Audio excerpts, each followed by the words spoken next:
It all started 300 years after the Great Disaster. Magic spiraled out of control. The demon race descended from the skies and began a long, brutal war against humanity. After that war, the human population dropped sharply, and society collapsed. 10 powerful people awakened great magic and created huge protective barriers. These barriers held back the invading demons, letting humanity survive for a while. Humanity then entered a new age. When people reached adulthood, each person awakened a profession. The 10 original powerhouses turned their professions into inherited professions. Each of these inherited professions could exist in only one person at a time, becoming pillars for all of humanity. At Feichuan City, the sky was bright and clear. It was the year 335, April 1st, on the Cataclysm calendar. The profession awakening ceremony was about to start. A cart stopped in front of tall buildings, and someone called out that they had arrived. A young man named Feng stepped down from the vehicle and thanked his uncle Zhang. The large plaza was crowded. People gathered for the annual awakening test. Feng looked around in amazement, thinking the annual awakening test truly lives up to its reputation. It's packed. When people reached adulthood, they took the awakening test. Professions had different ranks: N rank, R rank, SR rank, and UR rank. Higher rank professions had stronger combat power, and those who awakened rare professions could directly enter elite academies. Young people walked among tall statues of past profession holders, praying for good luck. Feng watched them quietly. A voice from the crowd prayed to one of the statues, asking the great berserker to bless them so they could awaken at least an SR rank profession. But another loud voice came from the crowd, telling the people in front to hurry because the speaker's test was coming soon. Nearby, Feng stood silently, watching the line. A girl prayed toward a statue, saying that she admired Lady Tianu since childhood and asking her for a blessing to awaken the most noble inherited profession. Hearing this, others thought it was funny and wondered who would daydream like that in broad daylight. Seeing those students, Feng then turned to someone beside him and asked what the people were doing. The other person looked surprised and asked Feng if he didn't know. He explained that there was a rumor that this year's test would produce a new inherited profession holder. He added that there were currently 4 vacant inherited professions, so it was natural that everyone was praying hard. Hearing that, Feng felt that everyone's eagerness to advance seemed stronger than usual this year. To him, that meant business would be good. Suddenly, bright magical fireworks burst in the sky, signaling the start of the testing. Someone shouted for everyone to hurry because the tests had officially begun. Inside the hall, the examiners read out the results one by one. They announced that Lin Hu awakened an R-rank profession at level 10, with 13 magic power. Then they reported Winsa as an N-rank profession at level 8, with 8 magic power. After that, they announced Jefei, who awakened an S-rank profession at level 34 with 55 magic power, and Jefei was accepted. A student with short hair was shocked to hear that Jefei actually had 55 magic power, and he wished he had that much magic power too. When Feng heard that, he immediately held up a bright red tomato and asked that short-haired man if he would like a tomato that could increase magic power. The short-haired man looked shocked at the offer. He asked in disbelief if it was really a tomato that increased magic power. Feng explained that he was a spirit plant doctor and this tomato was a premium variety he had carefully cultivated. He also said that each tomato increased magic power by 5% within 5 minutes, and that each one cost only 5 gold coins. He then showed a bag filled with different spirit plants, tomatoes, long cucumbers, sweet potatoes, and small yellow beans. He said that he also had hunger sweet potatoes that kept someone full for a whole day, fat-burning cucumbers, and strongman beans that increased attack power by 10%. Hearing that, 2 people nearby whispered among themselves. One of them wondered if this was a scam because he had never heard of spirit plants like these. Another person questioned how something could increase magic power and help someone lose weight. The short-haired man holding the tomato told them to just buy one and try it for themselves. He said they could check the buff effect after eating it and complained that he was tired of eating energy bars every day. Feng leaned forward with a confident smile. He announced that it was first come, first served. He said the quantity was limited, and once they were gone, they were gone. Then he added that the first customer could try one for free. Hearing that, the short-haired man stared at the tomato in his hand with a doubtful face. He looked tense and unsure. He then took a bite of the tomato. His face was still hesitant, but he bit into it anyway. Right after eating it, his expression changed completely. He clenched his fists with excitement as a bright glow of energy appeared behind him. He shouted that his magic power really increased and that his body felt lighter. A blonde young man nearby stared in shock and asked if he was seeing things, because he knew that the spirit plant vegetables were developed by the Extraordinary Academy's agricultural department, and he heard they were usually supplied to SR rank professions. Feng told that man that this was a special promotion for the test convention, since everyone here had the potential to become academy students. Hearing that, the blonde man's eyes lit up, and he quickly asked Feng to wrap all of the vegetables for him. Hearing that, a small crowd gathered around to buy those vegetables and grew angry. One person complained loudly, saying he was here first. Another shouted that he wanted 10. Someone else praised the tomatoes, calling them extraordinary produce. Another excited person said that his magic power really did get a boost. Feng watched the scene with a small smile. He thought about his situation. He knew that even though he had only a farmer profession ever since he maxed his level, all the vegetables and fruits he grew gave beneficial buffs. He admitted to himself that he used some marketing tactics, but the effects of his produce were real.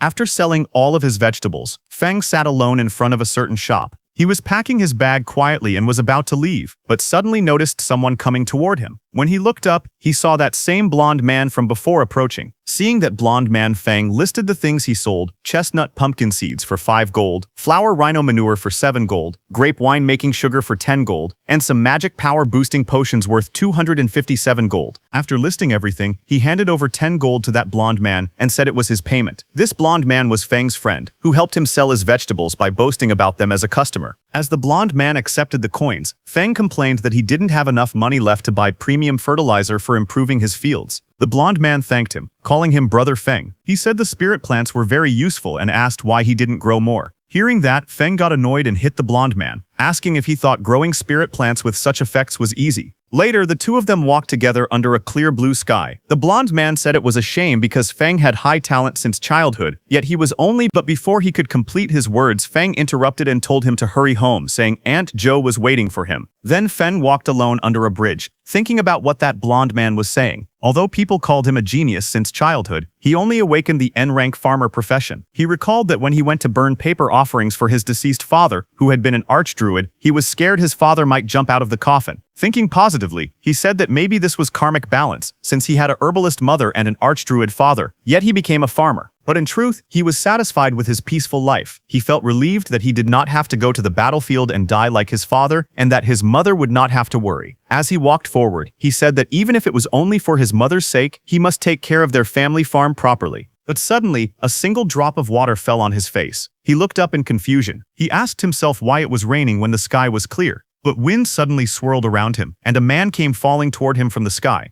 That man fell toward the street with a terrified face. Feng watched in shock as the man crashed into the ground. He panicked and wondered what was happening. He asked if the wall had broken or if demons had invaded. But before he could understand anything, that fallen man lying on the ground suddenly woke up. He was surrounded by broken stone pieces. His bag and a lantern lay beside him. The injured man on the ground held a small device tightly. With panic in his eyes, he spoke quickly that the inherited profession holder Necromancer Hai Shao had betrayed them and was trying to transfer his profession inheritance to the demon race. That injured man thought to himself that he needed to notify someone as soon as possible. But before he could act, a huge dark claw wrapped in purple light appeared above him. The claw's power made the air shake as it moved toward him. The man looked terrified as the purple energy surrounded him. Feng, watching from a distance, was shocked, wondering what was happening. He could not believe that someone could transfer an inherited profession to the demon race. He questioned if that was even possible. Suddenly, a demon-like figure whose whole body was covered in purple energy appeared and crushed that injured man. His dark voice echoed in the purple haze. He called that injured man a fool who saw everything, but instead of running, he was rushing to his death. That demon-like figure grabbed his shoulder and thought that if he hadn't been injured by forbidden magic, he would have escaped the city already. And once he transferred his inherited profession to the demon race, he would gain an immortal body. But since he had been delayed for so long, the Academy had probably noticed his actions by now. But suddenly the demon's eyes narrowed sharply as it sensed something. At his side, Feng, while trembling, tried to sneak away from there slowly because he had stumbled into a murder scene. He thought that since the demon had not noticed him yet, he should quietly slip away. He began tiptoeing backward, trying to leave without making a sound. But before he could, that demon surrounded by swirling purple energy extended his hand toward Feng, asking if he had ever said Feng could leave. He grabbed Feng by the collar and lifted him into the air. The demon told Feng that the person who had just died was the famous Dean Yue Ye of the Extraordinary Academy. He said the dean died pitifully and asked if he should use Feng's blood and bones as an offering to honor the dead dean. Feng gritted his teeth as purple energy wrapped around him. He thought that this twisted pervert demon's magic power was terrifying. He could not break free at all. Holding his breath, Feng tried to stay calm. He asked himself if there was anything he could use, anything that could drive the demon away. Suddenly, he noticed a small farming tool floating nearby, glowing with purple light. Feng extended his hand toward it and used his Farm Tool Mastery Max Skill's derivative skill, Farm Tool Summoning. He reached out and grabbed the summon tool. As he gripped it tightly, he spoke in a firm tone. He said that making an offering was the kind of thing one should do personally, not rely on someone else to perform. Saying that, he struck the demon's hand with full power, telling the demon that he would descend to the 18th level of hell. Feng's attack injured the demon, who let go of him. The demon looked shocked, saying this was impossible. He could not understand how the kid, who clearly had a simple farmer profession, managed to injure him. As Feng broke free from the demon's hand, he backed away. To fight back, he looked around and saw a fallen tool on the ground near that dead man. He reached forward quickly and grabbed the object, which looked like a lantern-type device glowing with purple light. Feng activated that lantern and a huge blue beam of energy shot toward the demon. The beam struck the demon with overwhelming force. To defend, the demon gathered purple energy. A dark, swirling sphere formed in front of him, with many purple tendrils stretching out like roots in the air. The impact caused a massive explosion of purple and blue energy. Dust filled the air. When the smoke began to clear, the demon stood again. His armor cracked, his expression filled with rage. But before that demon could attack, strange purple spinning shapes appeared in the air above Feng. Purple markings circled around him from every direction. The demon immediately recognized those shapes and, in frustration, said it was the array dancers marking formation. That demon crouched low as purple energy swirled around him. He glared forward with sharp eyes and said that if he could not escape, he would simply possess Feng's body and leave.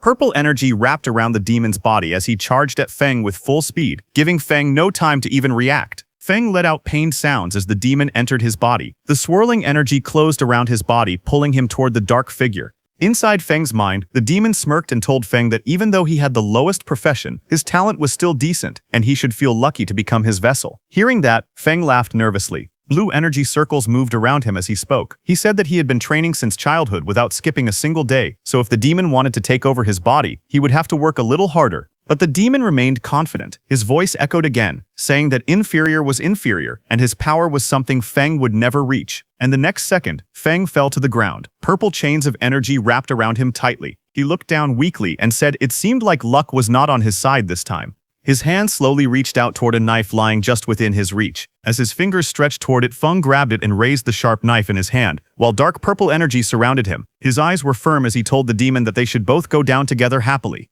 Hearing that, the demon became alarmed. He tried to stop Feng, asking what he was doing, but the next second Feng stabbed himself hard in the stomach. Blood burst out as he held the knife tightly. He shouted that even if they both perished together, he would never give up his body. Feng's vision started to fade. In his thoughts, he spoke to his father, saying he did not want to go over there and get scolded. His body fell to the ground. His eyes were closed, and purple energy wrapped tightly around him. But suddenly, a glowing golden light formed from his chest. The light grew brighter and brighter, spreading around him. That demon stared at the glow with fear and confusion. He wondered what the dazzling light was, and asked himself if Feng's magic power was erupting. The next second, a blinding golden light burst open in the sky. The demon below looked up at it with shock, as the golden beams spread out in all directions like glowing branches. Then that light wrapped around the demon's body. He stepped back in fear. His voice shook as he shouted that this could not be happening. He shouted that it was impossible, but more golden strands tightened around him. They spun faster and faster, forming a thick cocoon of golden lines around his entire body. The cocoon glowed even brighter, twisting with great force. In the next moment, a violent blast erupted from inside it. Purple power and shattered pieces flew out as something inside was destroyed. At that time, a purple system window appeared in the darkness. It displayed a message congratulating Fen, saying he had acquired a new talent. Inherited profession Necromancer. Then sometime later, Fen's eyes snapped open in shock while he was lying on the ground. He stared at his hands and his wounded clothes. With disbelief in his voice, he said he was still alive. Fen checked his body in confusion as he spoke. He said he could still control his own body and wondered if the demon trying to possess him had failed. He sat on the ground with a calm face and opened his system status window. A glowing purple screen floated in front of him, and he read the information on it. Feng looked at the glowing screen with a serious expression as he read the details of his new abilities. His name was written on it, along with his profession, Spirit Farm Master Mutated Unique. He looked at the screen with a calm and curious expression. Then he scrolled to another panel that showed the full list of his status information. His name was Lin Feng, profession, Spirit Farm Master, which was mutated and unique. He was level 1 with 300 strength, 300 constitution, 100 agility, 110 magic power, 100 spirit, and 300 luck points. His skills were rapid land clearing, efficient planting, rapid harvesting, yield increase, farm tool mastery at max level, undead affinity passive, transcendent growth basic, undead summoning basic, and soul extraction passive. Feng stared at the screen closely. His eyes widened as he realized that his level had reset to 1, but all his maxed out farmer attributes were still there. Looking closely, he found that his magic power had increased as well because of that demon soul force. With this, he realized that once he leveled up again, his attributes could break past the old limits of the farmer class. But he looked annoyed as he read the list of new skills. Among them, he noticed the undead summoning. He muttered that he could actually summon undead, but he hoped it would not summon that guy. Feng activated his farming skill, and in his left hand, green energy swirled around his fingers. In the next moment, Feng raised his right hand and used the other power he was feeling before. This time, purple lightning-like energy wrapped around his fingers. He stared at it with shock, watching the power rise through the air. Then Feng combined both of those energies and saw green and purple energies mixing inside his hand. He slowly realized what was happening. The farmer's magic power was merging together with the undead magic power. His face turned tense. He closed his eyes for a moment as he understood that something inside him had changed. He saw his glowing profession chart filled with symbols. He saw a green calm chart, and then he saw another chart releasing violent purple lightning. His profession tree was forming new branches. With a worried look, he realized that his profession tree had split. He had not changed classes. He had gained an additional profession. Feng stared at it in disbelief. He recognized one of the symbols of that purple chart and understood what it meant. That demon who entered his body earlier was actually an awakener of a legendary inherited profession, Necromancer. He looked at that demon's purple figure lying on the ground and wondered in disbelief if this guy was a Necromancer. The profession tree continued glowing. Purple electricity ran across it. Feng looked at his own hand again. A swirling green-purple power pulsed inside his palm. He could feel that the power still did not belong to him. He became anxious. He knew that if he couldn't tame this energy and fully turn it into his own power, something dangerous would happen. His farmer profession would collapse, disappear, and his consciousness might be devoured by that demon again. Feng covered his face, embarrassed. He glanced at the profession tree and thought that the yellow color on his own farming icons looked dirty and earthy.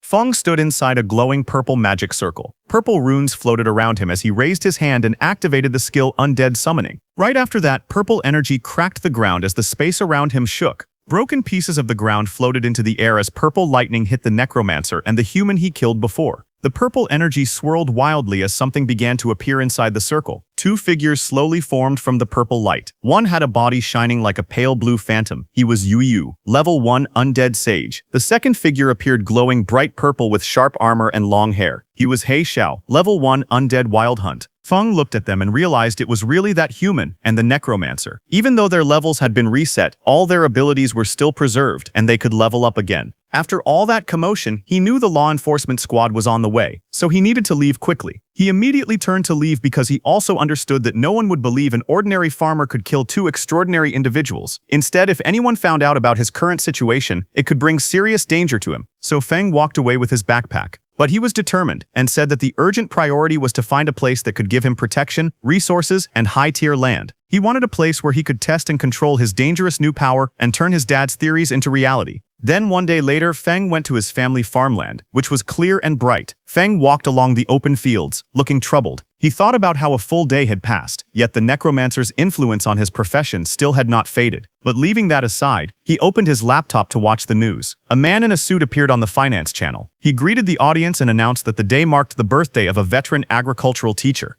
Back on the farmland, Feng inspected a young plant in his hand. Purple lightning wrapped around his fingers as he examined the sprout closely. He noticed that every crop affected by his new power was turning strange. Around him, the mutated plants grew unnaturally. Green vines thickened, stretching under a sky filled with purple energy. The stems twisted into complex shapes, forming net-like structures that shimmered under the sun. Soon, one plant swelled into a large cabbage-like bulb. Purple energy pulsed from within its leaves. The bulb shook and then burst open, releasing thick smoke. Suddenly, a long dark vine shot out and grabbed a small bird mid-flight. Sharp purple spikes rose from the plant as the bird struggled in the air. Feng looked at it in shock. His mouth hung open as he stared at the monstrous plants spreading across the field. He raised his voice in disbelief, wondering what he was even looking at. Panic crept into his face as he realized the danger. If people saw these strange creations, he feared they would mistake it for a demon invasion. Feng immediately grabbed a shovel and started digging, saying that he needed to dispose of the mutated crops as fast as possible. He stared at the cabbage he had just disposed of and thought about how his new magic power had caused terrifying mutations in ordinary plants. He wondered if, by guiding this power properly, he could use it to grow crops on purpose. Thinking about it, he believed that if he learned to control this power, he might create the special plant varieties his father had imagined but never succeeded in cultivating. He imagined growing high-value crops that could raise a person's profession level. While he was thinking all that, urgent news suddenly appeared on the television. A serious-looking news presenter announced that inherited profession holder Necromancer He Zhao had started a rebellion the previous day and had killed Dean Yuoye. The anchor stated that He Zhao's crimes were severe. He also said that anyone with information would be rewarded, and helping him in any way would be treated as a crime.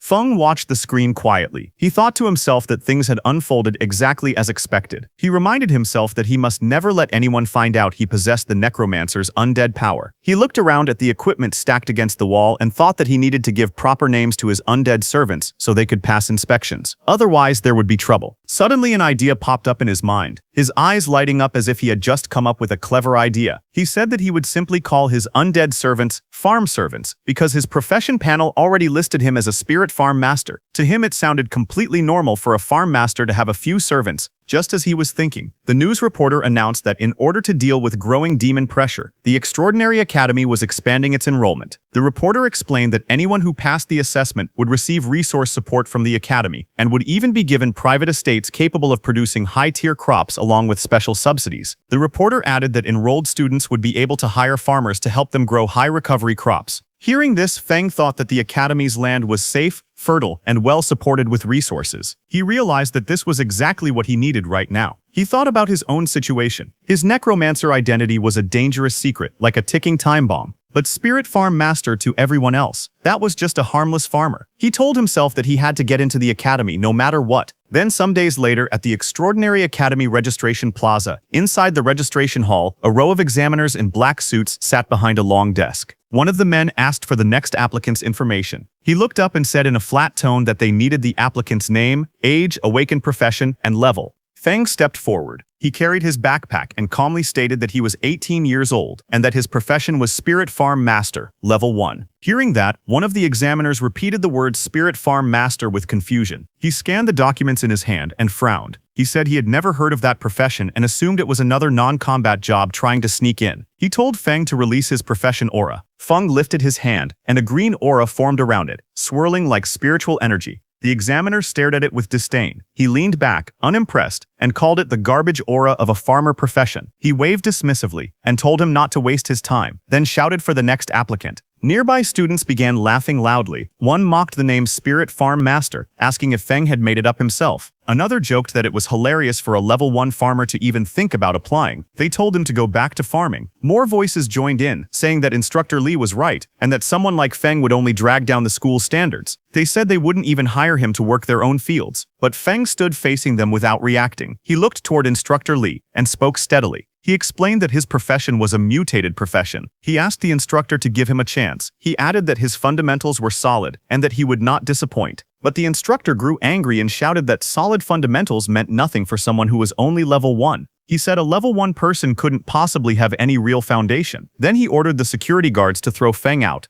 Hearing that, Feng stepped forward calmly and reminded the instructor of the rules. He said the recruitment notice clearly stated that all professionals were allowed to take the test. He warned the instructor to be careful, saying he might even report him. Feng then held up his phone. With a smug look, he pretended to call the supervision bureau and said there was a teacher refusing to let him take the academy exam. Hearing that, the instructor panicked. He rushed forward and grabbed the phone from Feng's hand. His face twisted in anger as he shouted at Feng. He threatened him, saying that if Feng dared to report him, he would make him regret it. He also said he didn't believe a level 1 farmer could ever pass the exam. Nearby students whispered to each other. Some said that even if Feng was a farmer-type profession, the instructor's attitude was too much. Others said Instructor Li's behavior seemed excessive. One of them mentioned hearing that the instructor failed a promotion exam and could only work at the admissions office now. Hearing them talking, the instructor shouted loudly at everyone. He told anyone who didn't want to take the test to get lost, his voice full of irritation as the crowd watched. Then sometime later, the group began walking behind the instructor. Feng followed among the other students. Soon they arrived at a huge building covered with giant twisted wooden roots. Many people stood outside it. The instructor looked back and spoke, telling Feng that he could still admit defeat now if he wanted. But Feng walked forward calmly and thanked the instructor for leading the way. The entrance was covered with wooden boards marked with warning signs. 2 glowing portals appeared on the ground, and Feng stepped toward them with the others. Inside the structure, Feng flew through the air, bouncing between the thick wooden roots. He managed to land on one of the roots and caught his balance. Feng narrowed his eyes and said that it was time to let the horned rabbits experience the terror of industrialized farming. He then sat down and pulled out a jar filled with orange powder. With a confident smile, he explained that this carrot essence powder was his newest creation. According to him, it could easily lure even level 20 mighty rabbits, so dealing with these low-level horned rabbits would be simple. He said it was a piece of cake. He then knelt on the ground, sprinkling the carrot essence powder carefully over the soil. A thin trail of powder spread out around him as he worked. Then immediately carrots grew on the ground. A few minutes later, a small pink-horned rabbit appeared. It sat happily among the grass with several carrots lying in front of it, looking excited as it stared at the food. But suddenly, Feng's powerful undead, covered in dark purple energy, rushed forward. Their attack hit the rabbit instantly, knocking it away with a burst of lightning-like force. Feng stood before his 2 summoned warriors. One was dark and sharp with blue and black armor, the other wrapped in glowing purple energy. He told them that waiting for rabbits was too slow and instructed them to listen carefully. He ordered both of them to make sure no one else saw them and to kill every horned rabbit that had been lured nearby. He looked determined and said they should kill as many as possible. Right after that, the 2 undead warriors burst out with bright blue and purple energy, shooting forward through the giant wooden roots. The purple undead used its massive sword and cut down many horned rabbits in one slice. Meanwhile, many horned rabbits flew into the air, trapped inside glowing blue bubbles. The dark blue armored undead floated among them, controlling the swirling energy around the captured rabbits. And then, with a flick of his finger, he killed all of them. Feng watched them and whispered to himself that the 2 undead following him were still incredibly strong, even though they were only level 1. He felt he had really gotten lucky. But suddenly a loud bell rang and a voice announced that time was up. Outside, Examiner Lai in a black suit stood before the big tent and ordered all examinees to come out and hand in the rabbit horns they had collected. Students lined up to submit what they gathered. Examiner Lai shouted at each person harshly. Someone who brought 2 horns failed. Someone with 3 also failed. Another person with none was told to get as far away as possible. Some students complained that rabbits were usually easy to find, wondering why they were so rare this time. Another student said that getting 4 horns was decent because many people didn't find even one and would have to wait for the next recruitment. Then Feng stepped forward. Examiner Li looked at him with annoyance and called him trash, saying he probably didn't have a single horn and should hand over whatever little he had. But instead of answering, Feng raised his hand and a glowing green magic circle formed around his fingers as he opened his inventory with a confident smile on his face. The next moment, a huge wave of pink-horned rabbits came crashing into the tent like a tidal flood. Dozens upon dozens of fluffy bodies piled up, burying the rude examiner under them until only his arms and legs stuck out. Other students stared in shock as the rabbits kept tumbling forward, filling the entire space. Feng stood calmly in the background, watching the chaos he had created.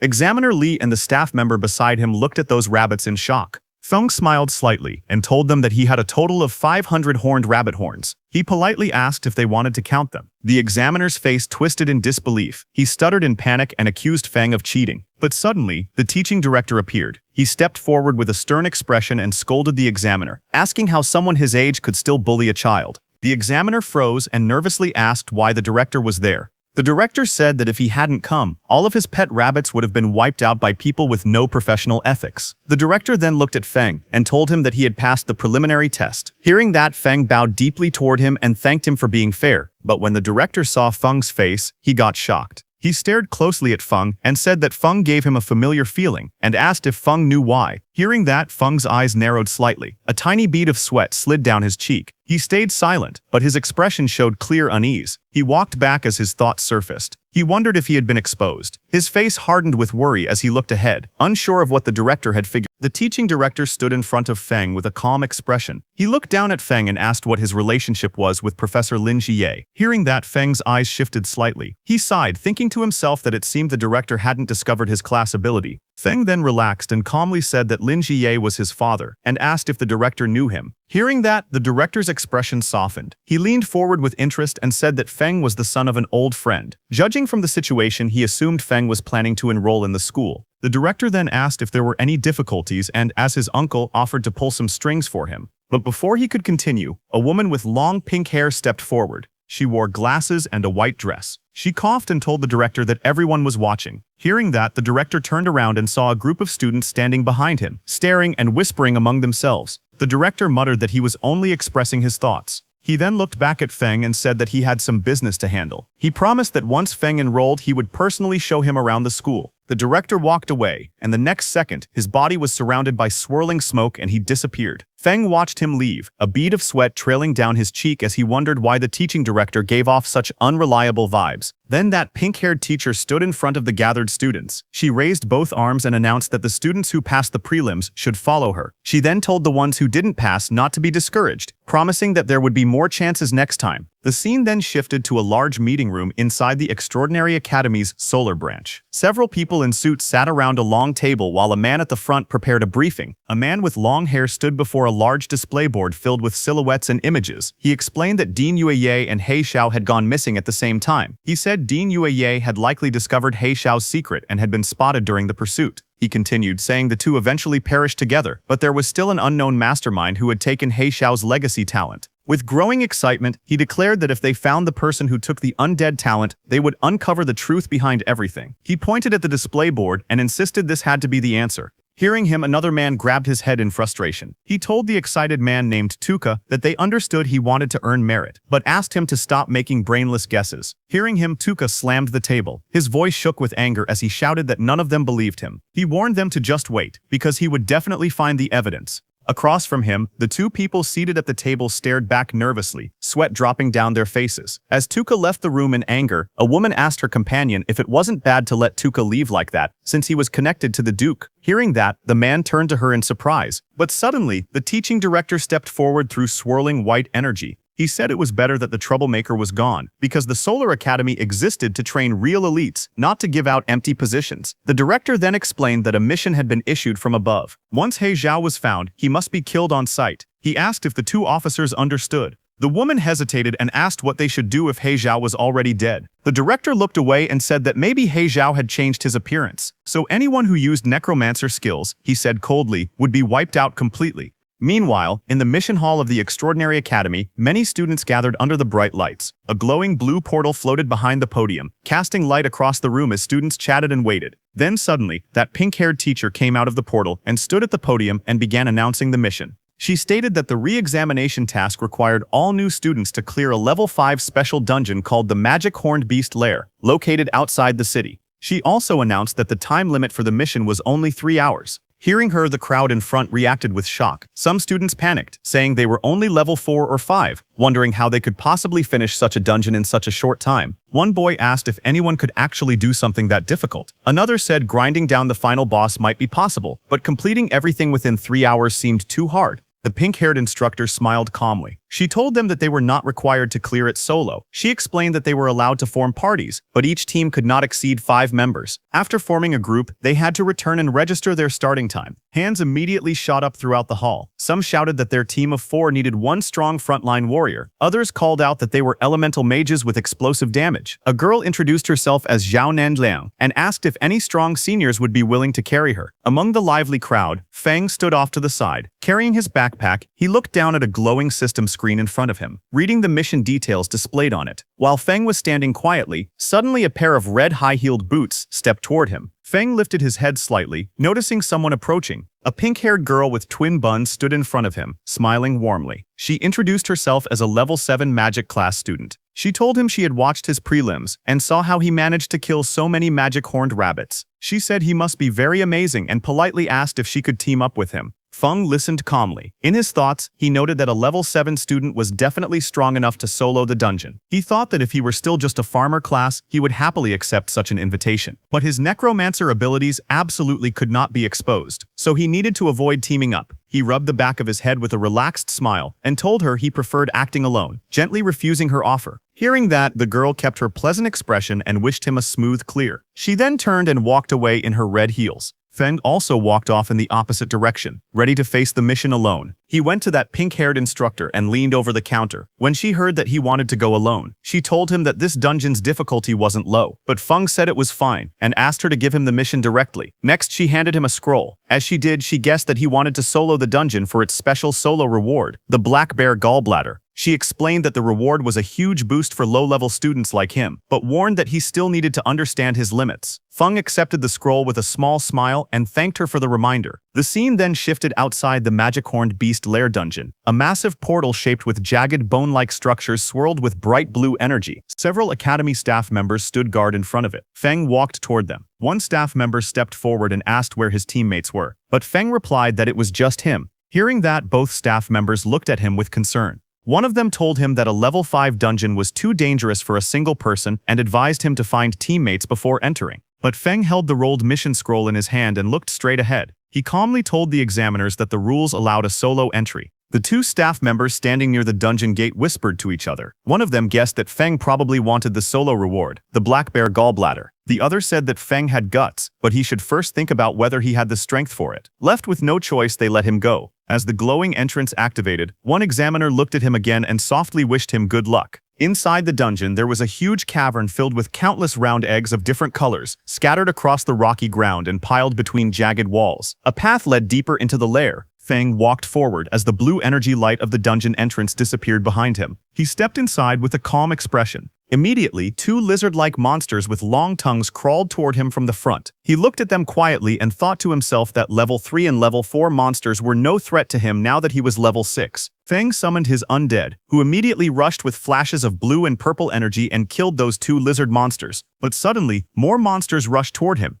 He looked around at their growing numbers and sighed internally. The manual had warned that the dungeon contained many monsters, but seeing this amount in front of him felt like far too many. Feng stared at a massive cave filled with countless glowing red eyes peeking through the darkness. Lizard monster eggs covered the floor and walls around him. He looked at the sight calmly and said that this was a perfect time to try the new summoning method. A bright surge of purple lightning burst around him as he raised his hand and activated his skill, Undead Summoning. The lightning twisted through the air as monstrous shapes began forming. Moments later, those two lizards who were killed by Feng's undead before turned into lizard undead and appeared before him. Their bodies glowed with blue flames, their forms flickering like shadows as they waited for orders. Standing confidently, Feng pointed forward and commanded them to charge. From afar, the undead rushed out like a storm. Blue and purple energy streaks filled the entire passage, shaking the surroundings. Behind Feng, his two humanoid undead stood on the rocks, watching the advance. Watching those lizard undeads, Feng realized that beast-type undead kept some traits from when they were alive. They were aggressive but had low intelligence and could only follow simple commands. Feng observed them quietly. He noted that they consumed less magic power than others, but he wondered if they could do small chores like carrying water as well as fighting. Feng then sent his humanoid undead too. Those humanoid undead rushed forward, leaving trails of blue and purple light behind them. Both moved with sharp, deadly energy. The purple undead took out his long swords and struck first, swinging his long sword through the air. Powerful purple lightning wrapped around him as he slashed at the flying creatures in front of him. His attack scattered feathers and light everywhere. The blue humanoid undead formed hand signs and cast a spell. Blue energy gathered around him as countless glowing projectiles shot forward like energy balls, trapping those flying bird-like monsters. Watching those humanoid undead, Feng realized that they had higher wisdom. They could use the skills they had when they were alive and fought with more flexibility. Feng smiled with his hands on his hips, thinking that in the future he could let them handle chores like weeding and fertilizing the fields. By now, Feng's lizard undead had finished killing. Feng raised his hand and used his undead summon skill again. Sharp spear-like streams of magic shot outward as several lizard-shaped monsters' dead bodies blasted with necromancy energy. Suddenly, a bright system window appeared in front of him. It displayed a message saying he had leveled up to level 7. Now behind him, many lizard and bird undead emerged. Their bodies burned with blue flame and their eyes glowed sharply as they floated around him. Feng looked calm and simply said that the efficiency was not bad. Feng then walked forward through the tunnel and reached a large chamber. Feng was amazed to see that he had reached the boss room in just half an hour. Suddenly, a loud metallic crack echoed as thick chains snapped apart. The ground shook as a giant bear-like monster came out of that massive cave. Its eyes glowed white, and chains still hung from its body while it roared across the chamber.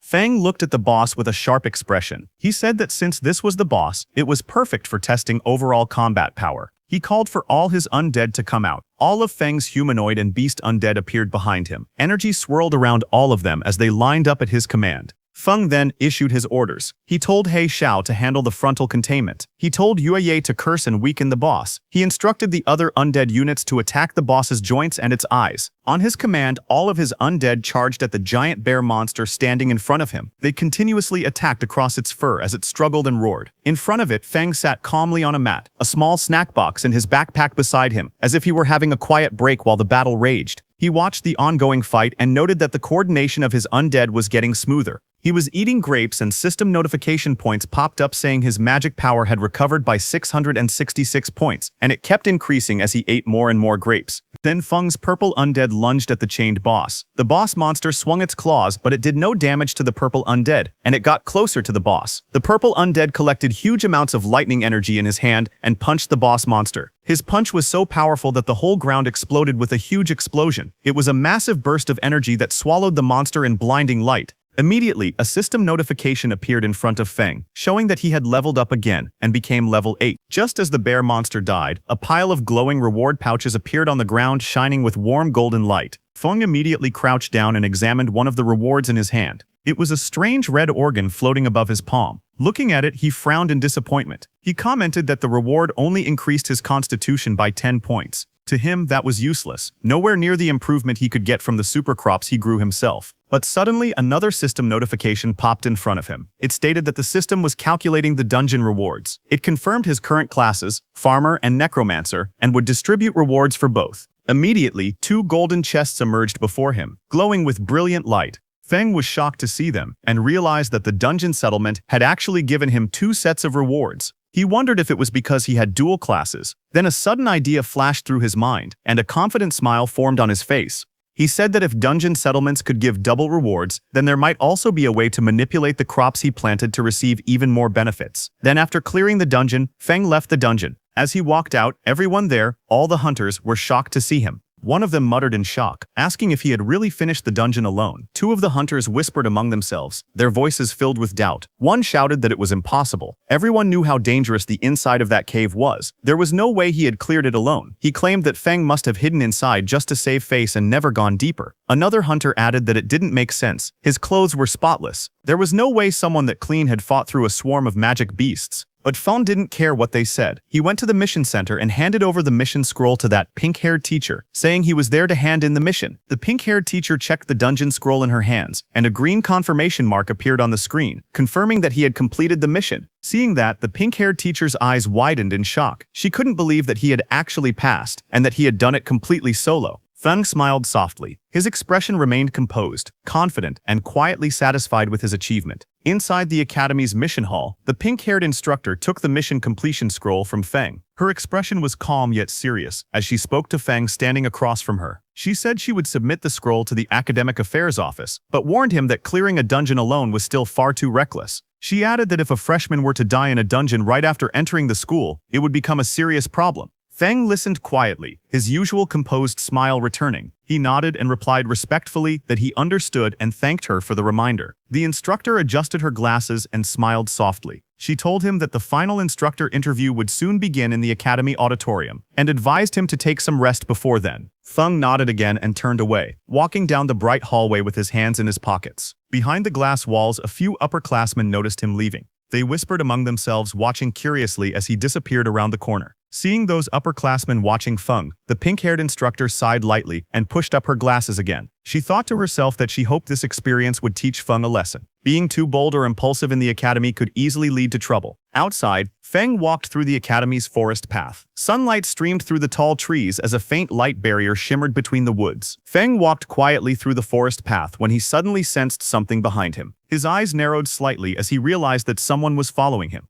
Behind the trees, a group of 3 boys hid awkwardly, each holding a cloth in front of themselves as they tried to stay concealed. Feng kept walking forward, lifting his hand casually as a faint purple magic circle appeared around his fingers. A little farther back, the 3 boys whispered nervously among themselves. One of them frowned and said that since Feng could clear a dungeon alone, his strength must not be simple. He worried they might mess up. Another one waved it off. He said that no matter how strong Feng was, he was still under level 10, so his strength had limits. The third added that Feng had just finished a dungeon, so his energy consumption must be high. None of them had seen him recover yet. Their confidence slowly returned. One of them smirked and said they would crush him with numbers. Another reminded the group how badly they wanted the demon bear gall that increased stamina by 10. When they saw Feng walking away, one of them urged the others to hurry and catch him. They shouted at him from behind, calling out, "Hey, you farmer, stand still." Feng stopped and turned his head slightly. With a calm expression, he asked if they were shouting at him. The group stepped forward with aggressive confidence, surrounding him. One of them mocked him, asking if he wasn't afraid of bursting from taking so many rewards by himself. Another insisted he must have gotten lucky inside the dungeon and found something valuable by accident. He demanded that Feng hand over the demon bear gall and the skill scroll. All of them flared their combat energy, their bodies glowing with blue light. One boy pointed at him and warned that if he didn't act sensibly, they would show him the true power of a combat class. Meanwhile, Feng stood still, facing them quietly. Feng looked at the group surrounding him and asked calmly why. Out of so many examinees, they had chosen him. One of the boys stepped forward, pointing at him with an exaggerated expression. He asked if Feng really didn't know the reason or if he was pretending. Another student explained that the exclusive reward for a solo dungeon clear, the Demon Bear Gall, was a valuable item that added 10 stamina. He said that something so good was not something a farmer like him should be holding. Hearing that, Feng did a comparison in his mind of the Demon Bear Gall, which increases stamina by 10, with his Stamina Watermelon, which also increases stamina by 10. Feng squinted slightly and wondered if something that added 10 stamina was really that amazing. He thought about the watermelons he grew every summer, which also added plus 10 stamina without needing to fight through a dungeon. Then he lifted his hand and took out the Demon Bear Gall from his inventory. Red energy curled around his fingers as he showed the item in his palm. He asked if the thing they were talking about was this. Seeing that, the man with the short hair immediately lunged forward with an angry expression. He stretched out his hand toward Feng's and shouted for him to give the item to him. But suddenly, a fireball exploded between them the moment he reached out. A violent blast of fire and smoke burst outward, filling the area with heat and golden light. The shockwave pushed the short-haired man back as he stared at the spreading flames in surprise. In the next second, a pink-haired girl rushed in. She held her staff in front of Feng and glared at the troublemakers. She demanded to know what they were planning to do. She reminded them that private fighting was forbidden in the academy and warned them that they could be disqualified. The short-haired man raised his weapon and tried to explain. He insisted that the matter had nothing to do with the pink-haired girl and that it only concerned Feng behind her. But the girl stepped forward without hesitation. Her eyes narrowed as she said that if she couldn't stand what she saw, then it absolutely had something to do with her. She lifted her staff, flames swirling around her as she made her final threat. She told them to leave immediately, or she would report everything to the instructor and see who would suffer more.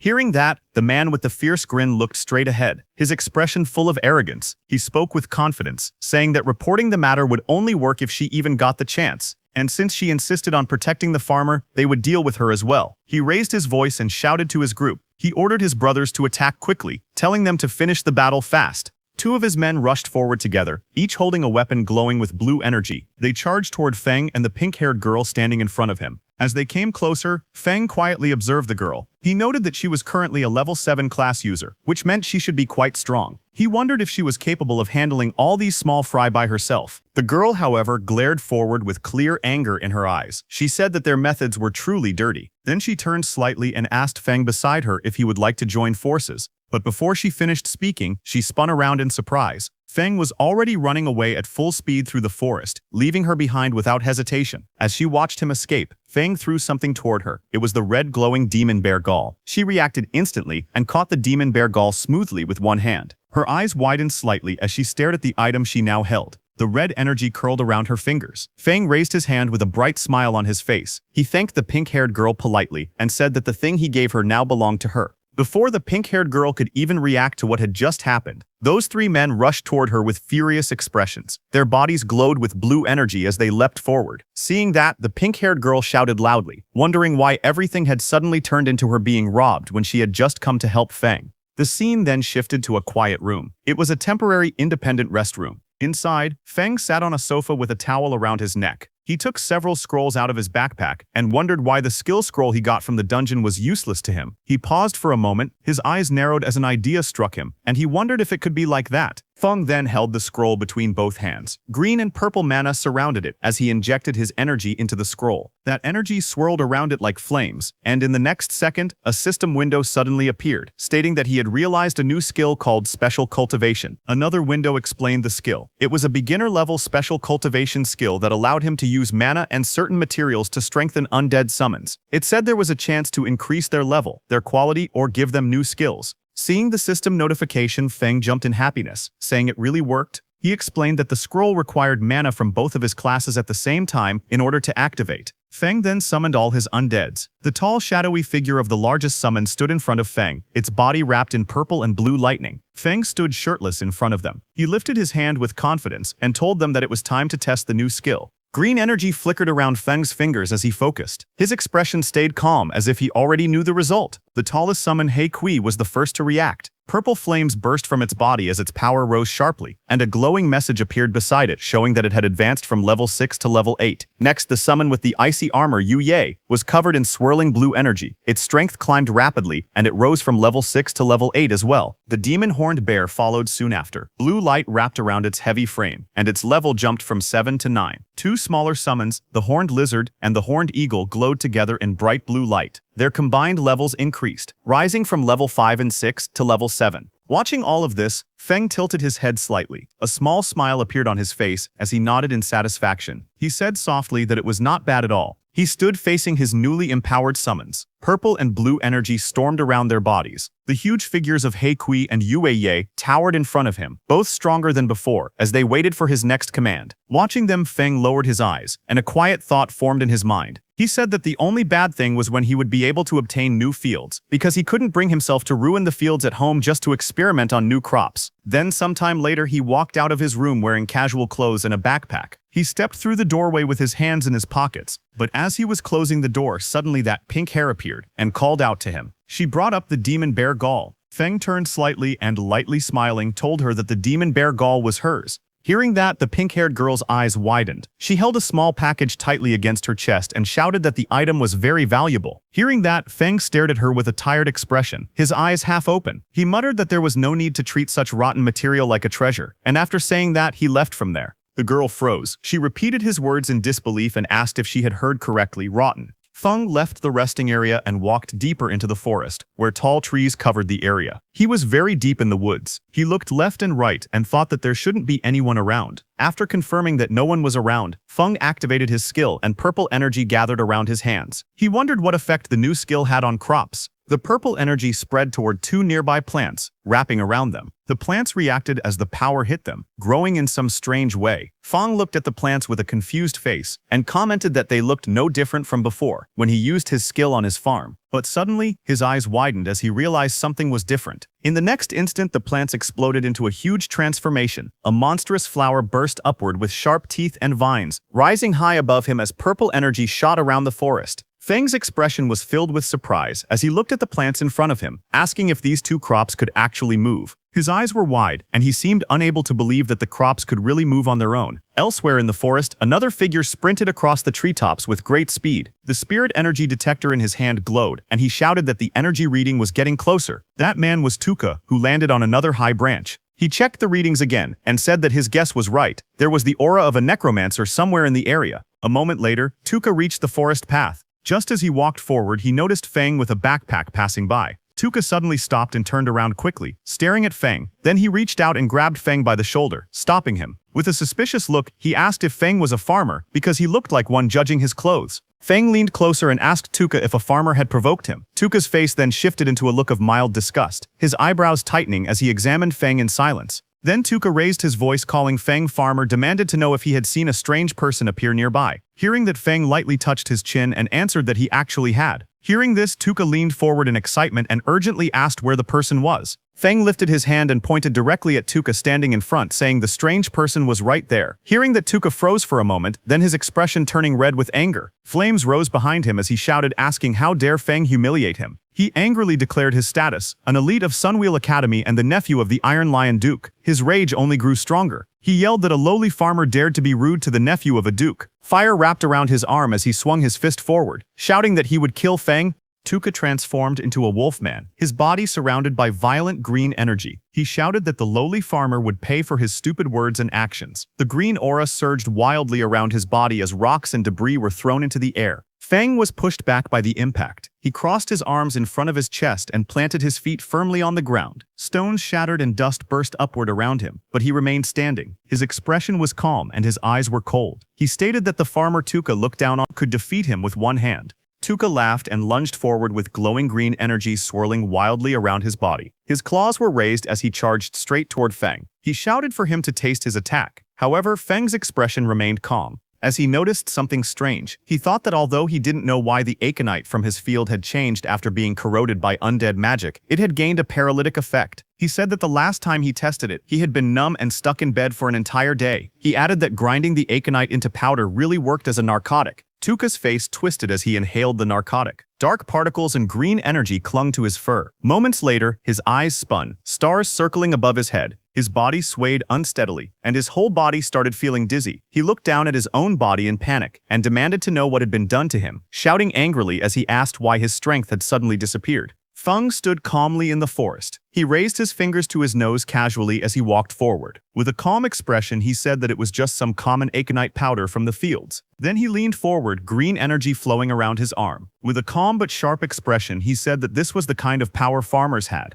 In the next moment, green streaks burst forward. The attack struck the beast directly, slamming into its body and overwhelming it before it could react. Later, the scene changed. The former elite Tuka hung helplessly from a tree, his hands tied above his head. His shirt lay discarded on the ground, and he was left wearing only his shorts. His body looked weak and his eyes were dull. Not far away, Feng stood quietly and mocked him, saying that he could not even beat a farmer, yet still dared to call himself an elite. As he turned to leave, Feng calmly told him to enjoy cooling off there for a while. He added that when someone eventually found him, he should consider it a lesson learned. Just then, an announcement echoed through the area, calling all candidates to gather in the auditorium for the instructor interviews. Standing in the forest, Feng paused. Realizing the interviews were starting, he muttered that he needed to hurry. The scene then shifted outside the Extraordinary Academy auditorium. Groups of candidates stood around quietly whispering among themselves. As Feng walked forward calmly, voices followed him. Someone whispered that he was the one who had solo cleared the level 5 dungeon. Another voice replied that they heard he only ran away and leeched off women. Unmoved by the whispers around him, Feng continued walking toward the auditorium with an indifferent expression. Among the gathered candidates, someone spoke in a low voice saying that compared to Shiyan and Bogu, he was far worse. Another voice followed saying that he might be strong compared to normal candidates, but as level 5 elites they already had the advantage.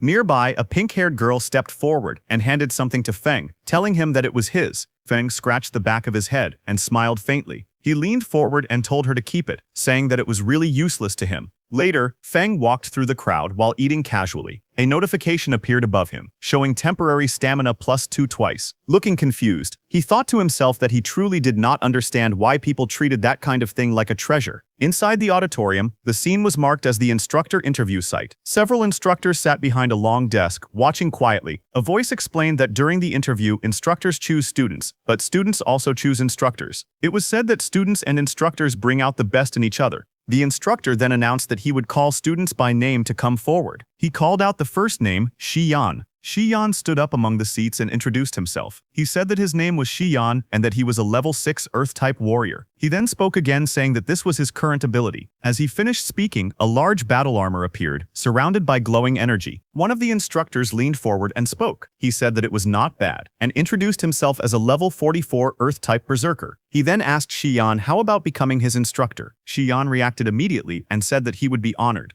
After that, the instructor announced the next name and called Yingwu forward.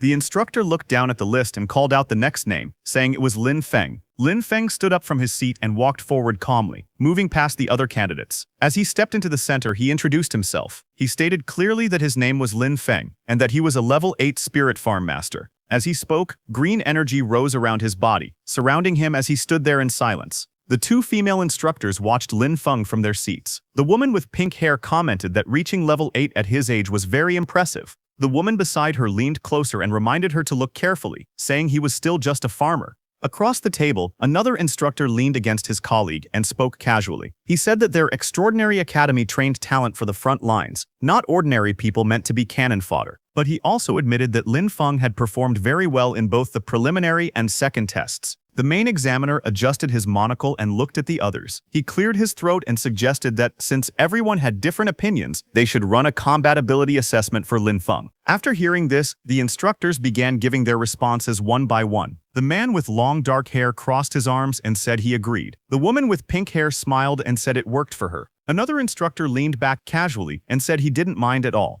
Lin Feng stepped forward as the examiner called out to him. Green energy swirled around his feet, while the examiner asked if he was willing to take the combat test. The examiner added that their goal was to train people who could fight demons on the front lines, and without combat ability, things would be difficult. Lin Feng lowered his head slightly, thinking to himself. He said that his current combat strength wasn't very high, and he wanted to fight without exposing his necromancer abilities. Lin Feng lifted his head with a small smile and agreed. The scene then shifted to a large open space that had been temporarily marked inside the auditorium. Students and instructors stood around the edges, watching as Lin Feng walked to one side of the marked area. On the opposite side, a tall man waited for him. The instructor explained the rules with a wide grin. He said that the evaluation was simple. Lin Feng only needed to last 5 minutes under his attacks, and if he managed that, it would prove he had talent for combat. As the match began, bright golden energy burst out from the instructor's body. The force spread across the arena, shaking the air as powerful waves of pressure shot in every direction. Students nearby bent down under the weight of it. Some trembled as they struggled to stay balanced. One of them gasped, saying that this was the pressure of someone above level 40. Another said he could barely breathe. But when they looked toward Lin Feng, they saw him crouched lightly on the ground. His posture was steady and his expression stayed calm. Someone watching said in surprise that Lin Feng looked completely fine. The instructor smiled proudly as he looked at Lin Feng. He told him that just for enduring the pressure, he had earned his respect. Then he opened his stance and said that Lin Feng should use all his power and attack with everything he had. Lin Feng lowered his body, steadying himself against the golden pressure. He thought to himself that the pressure from a level 44 fighter was intense, but he could still endure it for now. A glowing green orb formed in Lin Feng's hand as vines of nature energy swirled around him. He stretched his arm forward and called out for his servants to come out. Green light burst upward. As the shapes formed, Lin Feng realized something. By covering the undead in nature magic, he could hide their undead aura. The summoned figures rose, wrapped in bright green vines and leaves completely concealed by the nature energy surrounding them. Lin Feng stood beside the glowing green figure he had summoned. The large creature looked like a cabbage-shaped bear covered in swirling nature energy. As he watched it, he thought that no one would ever guess this cabbage-looking bear was actually an undead summon. The creature stepped forward, wrapped in bright green vines. Its body glowed strongly, making it look like a rare mutant beast. From the other side of the arena, the instructor narrowed his eyes in surprise. He said that this kind of dense nature magic looked like a rare mutated profession. A smile grew on the instructor's face. He raised his curved blades, lightning-like energy dancing around them. He called out to Lin Feng, saying it was interesting and telling him to come at him. The green cabbage-like bear rushed forward, its body wrapped in bright nature energy. Across from it, the instructor charged in with yellow flames swirling around his weapons. Both figures clashed in the open courtyard, their energies filling the space. Bright streaks of green and yellow flashed everywhere as the two forces collided. The instructor swung his blades with great force while the glowing creature pushed back with its nature power. In the next moment, the instructor went flying upward. His face twisted as he let out a loud scream and charged straight at the cabbage-like bear. Bright yellow sparks burst around the green creature as the instructor's attack struck it again and again. Even while taking heavy blows, the glowing cabbage-like bear stayed standing, its body shaking from the impact. One of the instructors watching from a distance looked surprised. He said that any normal summon would have disappeared by now, but this one was still holding on. The green creature then roared and rushed forward, pushing through the attacks. Yellow and green energy clashed wildly as it charged straight at the instructor, refusing to fall no matter how badly it was hit. One of the instructors looked at the battlefield with sweat running down his face. He asked calmly if Old G was starting to get tired. Lin Feng stood nearby with a relaxed expression. He thought that his summons were undead, so they didn't feel pain or complain. He said that small injuries could be healed easily with a bit of magic. Old G watched Lin Feng and wiped away sweat. He admitted to himself that he originally wanted to show off in front of the students, but now he realized Lin Feng had real talent. He thought that he would need to get serious. Old G then looked directly at Lin Feng. He told him that he would compensate him for the destroyed summon, and asked him to watch closely. The instructor explained that normal summoner professions had to pay a price to make a contract with their summons. If the summon was destroyed, it disappeared, and the contract ended. The man then adjusted his monocle and continued speaking. He explained that because Lin Feng was an outstanding student in this exam, he was allowed to make one request to the academy. The director sighed in defeat. He stood with his hands in his pockets and said there was a training wasteland on the west side of the city that had been unused for a long time. He told Lin Feng he could do whatever he wanted with it. He also added that if Lin Feng had other requests in the future, he could come find him. Lin Feng stood opposite him with his backpack, bowing slightly as he thanked the director. The director told Lin Feng to go rest in the back and called for the next student. The scene shifted to a view of the school courtyard, where groups of students were gathered below the tall buildings. Images of the sky flashed by, and then the view moved to a wooden door with a sign that read, Principal's Office. Inside, a file was opened, showing Lin Feng's photo and his information. Sitting at the desk, the principal looked through the documents. He raised his eyes slightly and commented that Spirit Farm Master was quite an interesting profession. Just then, a woman with pink hair rushed into the principal's office and announced that she had an urgent report. The principal looked up from his desk and asked what it was. She handed him a document. The report stated that Tuka, a member of their investigation team who had been tracking He Xiao, had been brutally killed by a necromancer. She explained that the body was found close to the auditorium, and they now suspected that a necromancer had already slipped into the academy. The scene shifted to the western city training wasteland. Lin Feng walked alone through a quiet forest path, holding a paper map in his hand. While studying the map, he muttered the location to himself and then smiled when he finally found the place marked on it. A moment later, green flames rose from his hand as the usage rights document activated. A glowing message appeared, stating that he now had permission to use 100 mubi of training land in the west of Fengchuan City, granted by the Extraordinary Academy. Another message followed, explaining that a temporary lease agreement had been activated. The duration was 1 year, and a repulsion barrier had opened, allowing only the student Lin Feng to enter the area. Lin Feng touched his ear with a bored expression and complained that 1 year was really stingy. Then he added that most students would be heading to the front lines after a year anyway, so the limit made sense. Lin Feng raised his arms toward the sky with excitement. Purple energy swirled around him as he shouted that a full 100 mu of land was his for at least a year. With joy on his face, he said that this finally felt worthy of the title Spirit Farm Master.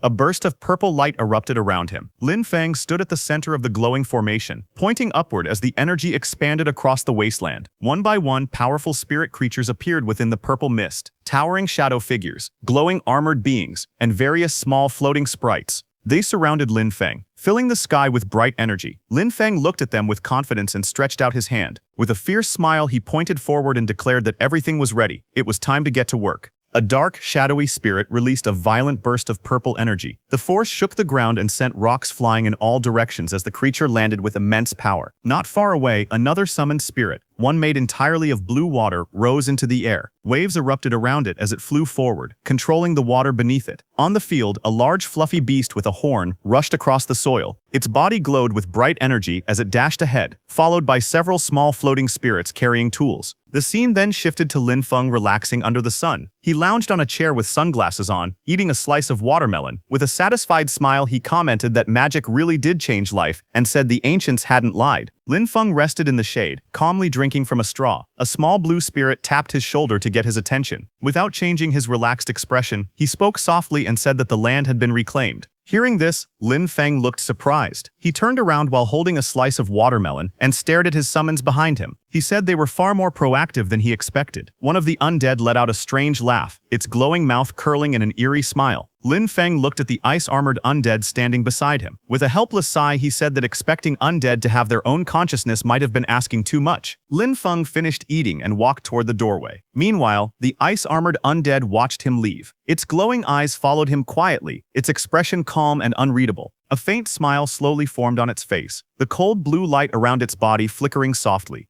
Lin Feng walked along the narrow path beside the long row of greenhouses. A faint glow surrounded him as he placed his hand on the glass, checking on the crops inside. From above, the greenhouse roof revealed rows of planted soil beds. Lin Feng stood among the neatly arranged crops, looking up as soft blue light filtered through the glass. Different plants filled the space, some shaped like budding yellow lotuses, others like purple cabbages. Lines of text floated above them, showing their effects: permanent stamina +1, temporary speed +1, permanent attack +1, all labeled as not yet mature. Lin Feng looked at them with satisfaction. He said that other people had to gain strength through bitter and exhausting training while he improved himself through crops, balanced nutrition, and a solid foundation. Lin Feng stood inside the greenhouse, turning his head to look at the glowing crops behind him. He said it was a shame that only his crops could produce these effects. He added that if his yield were larger and everyone could improve through these plants, then the demons would become nothing more than weak chickens. Lin Feng walked through the narrow glass corridor holding a shovel. Sunlight filtered through the greenhouse walls as he stopped and thought about his situation. He said he couldn't plant only special crops. He needed enough normal crops outside to hide them. Otherwise, the strange plants inside the greenhouse would be discovered too easily. He tightened his grip on the shovel and said it was time to get back to work. One day later, the scene returned to the greenhouse under a bright blue sky. Inside the soil, a cluster of round potatoes sat packed together as Lin Feng used his tool to dig them up. Lin Feng stood beside the field with a shovel in hand. He faced the shadowy summoned figures beside him and demonstrated the motion, telling them to dig like this and instructing them to watch carefully. The shadowy helpers immediately followed his example, shovels in hand, digging quickly in a neat line. Seeing their work, Lin Feng smiled. He said that ever since he got these helpers, the speed of planting vegetables had increased dramatically. But suddenly, Lin Feng shouted in surprise, asking what his helper was doing. One of the shadowy undead creatures held a potato in its hands, taking a bite out of it. Lin Feng leaned forward with a confused expression. The undead creature froze, startled as it looked up at him, still holding the half-eaten potato. A glowing system window then appeared beside it, showing its status: Undead Lizard, Level 6, Temporary. Bone density temporarily increasing. Defense temporarily increasing. Lin Feng stared silently at the notification, looking down in thought. He thought that all of his undead lizards came from the dungeon, and the only difference was that this particular one had eaten a potato. Lin Feng then raised his hand to his chin, thinking seriously. A burst of realization formed in his mind as he wondered if the original crop effects could also work on undead creatures. In the days that followed, Lin Feng continued running systematic experiments. He carefully recorded how different crops affected the undead he controlled. However, he was not aware that someone was watching his field. A shadowy figure with glowing red eyes stood in the darkness outside the farm, staring toward the sheds. Under the moonlight, he muttered to himself that the place looked bizarre. He noted that several structures weren't there the last time he had been spying on the area. He crouched forward and looked again, repeating that those things definitely hadn't existed before. Then his expression hardened. With a smirk, he drew a sharp blade and scoffed that a paper-thin wall like that would fall apart with a single slash. He paused after seeing something else inside. Only one person seemed to be there. That made him wonder if it was some sort of trap. He called the situation interesting. Meanwhile, inside, Lin Feng lay relaxed in a hammock, unaware of the intruder who was now watching him from the shadows. As the intruder crept across the rooftop in the dark, moving closer to the greenhouse, suddenly the ground beneath him cracked. A sharp impact struck the edge of the roof, forcing him to jump back in surprise. He landed and sprinted forward, but more blows slammed into the concrete, sending chunks of rubble flying everywhere. The man dropped low, bracing himself as the ground shattered around him. A moment later, something burst upward from beneath the debris. A round creature with a glowing red stalk rose into view, its body swelling with energy as it pushed through the broken stone. The intruder glanced toward it, only to face a sudden explosion. Rubble and flames erupted outward as the creature launched an attack, forcing him to dash aside while the blast tore through the rooftop. The blue-haired intruder narrowed his eyes with a smug smile. He looked completely confident as he mocked the defenses around him, saying that this level of protection could never stop him. He charged forward and kicked through the round creatures blocking his path. As his foot struck them, red liquid splattered out, and more of the creatures burst open under the impact. Suddenly, his expression changed. Sweat formed on his face as he realized something was wrong. He gritted his teeth in panic and shouted in frustration. A moment later, a massive chain of explosions erupted beneath him. Bright yellow flames burst outward, scattering debris, and red burst through the air as the detonations consumed the entire area around him. As the blast faded, a strange green light rose from the darkness below. A glowing tree-like figure slowly appeared, its branches twisting like veins of light. The green glow spread across the space, and long streams of energy gathered around it. In the next moment, the figure began to change shape. The branches wrapped together, forming the outline of a woman made entirely of green light. Her hair flowed like living vines, moving with the energy surrounding her.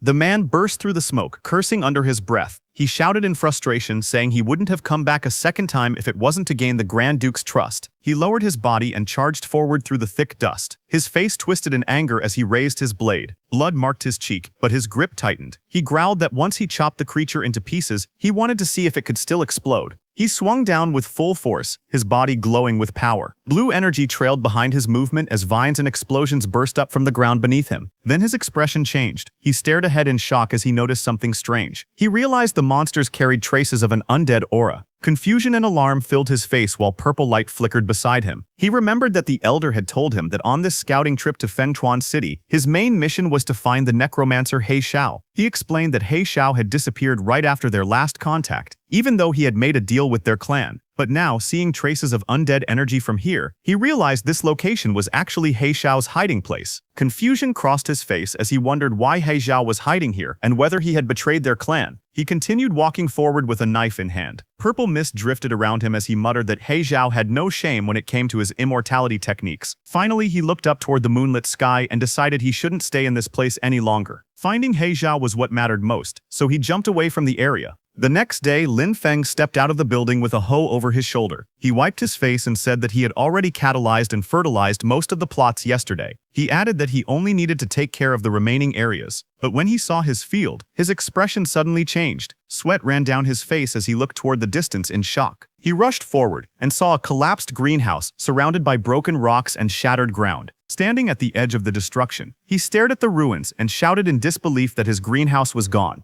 Just as he was worrying about his greenhouse, suddenly a huge shadow crossed the bright sky as a black dragon flew overhead, its wings cutting through the sunlight. Lin Feng looked up from the ruined greenhouse, his expression tightening as he turned toward the sky. He let out a quiet sound of confusion as he stared upward. Moments later, the dragon descended, and two figures stood firmly on its back. One was tall with long black hair, and the other stood beside him with a calm posture. The dragon's red eyes glowed as it hovered above the ground. Lin Feng stepped forward, staring at them in disbelief. He wondered aloud why law enforcement officers had appeared here. The two law enforcement officers stood side by side, red energy swirling around their bodies. The man holding a folder looked at his device and reported that the magic detector showed the source of the magic aura was right here. The tall man beside him listened with a serious expression as the other wondered how a place that used to be a training wasteland had turned into something like this, questioning whether a demon might be hiding there. A small device floated in the air displaying a message that the land had been leased. The officer with glasses read from his notes and said that although someone had already rented the land, they still couldn't rule out demon activity. He reminded his partner to stay cautious.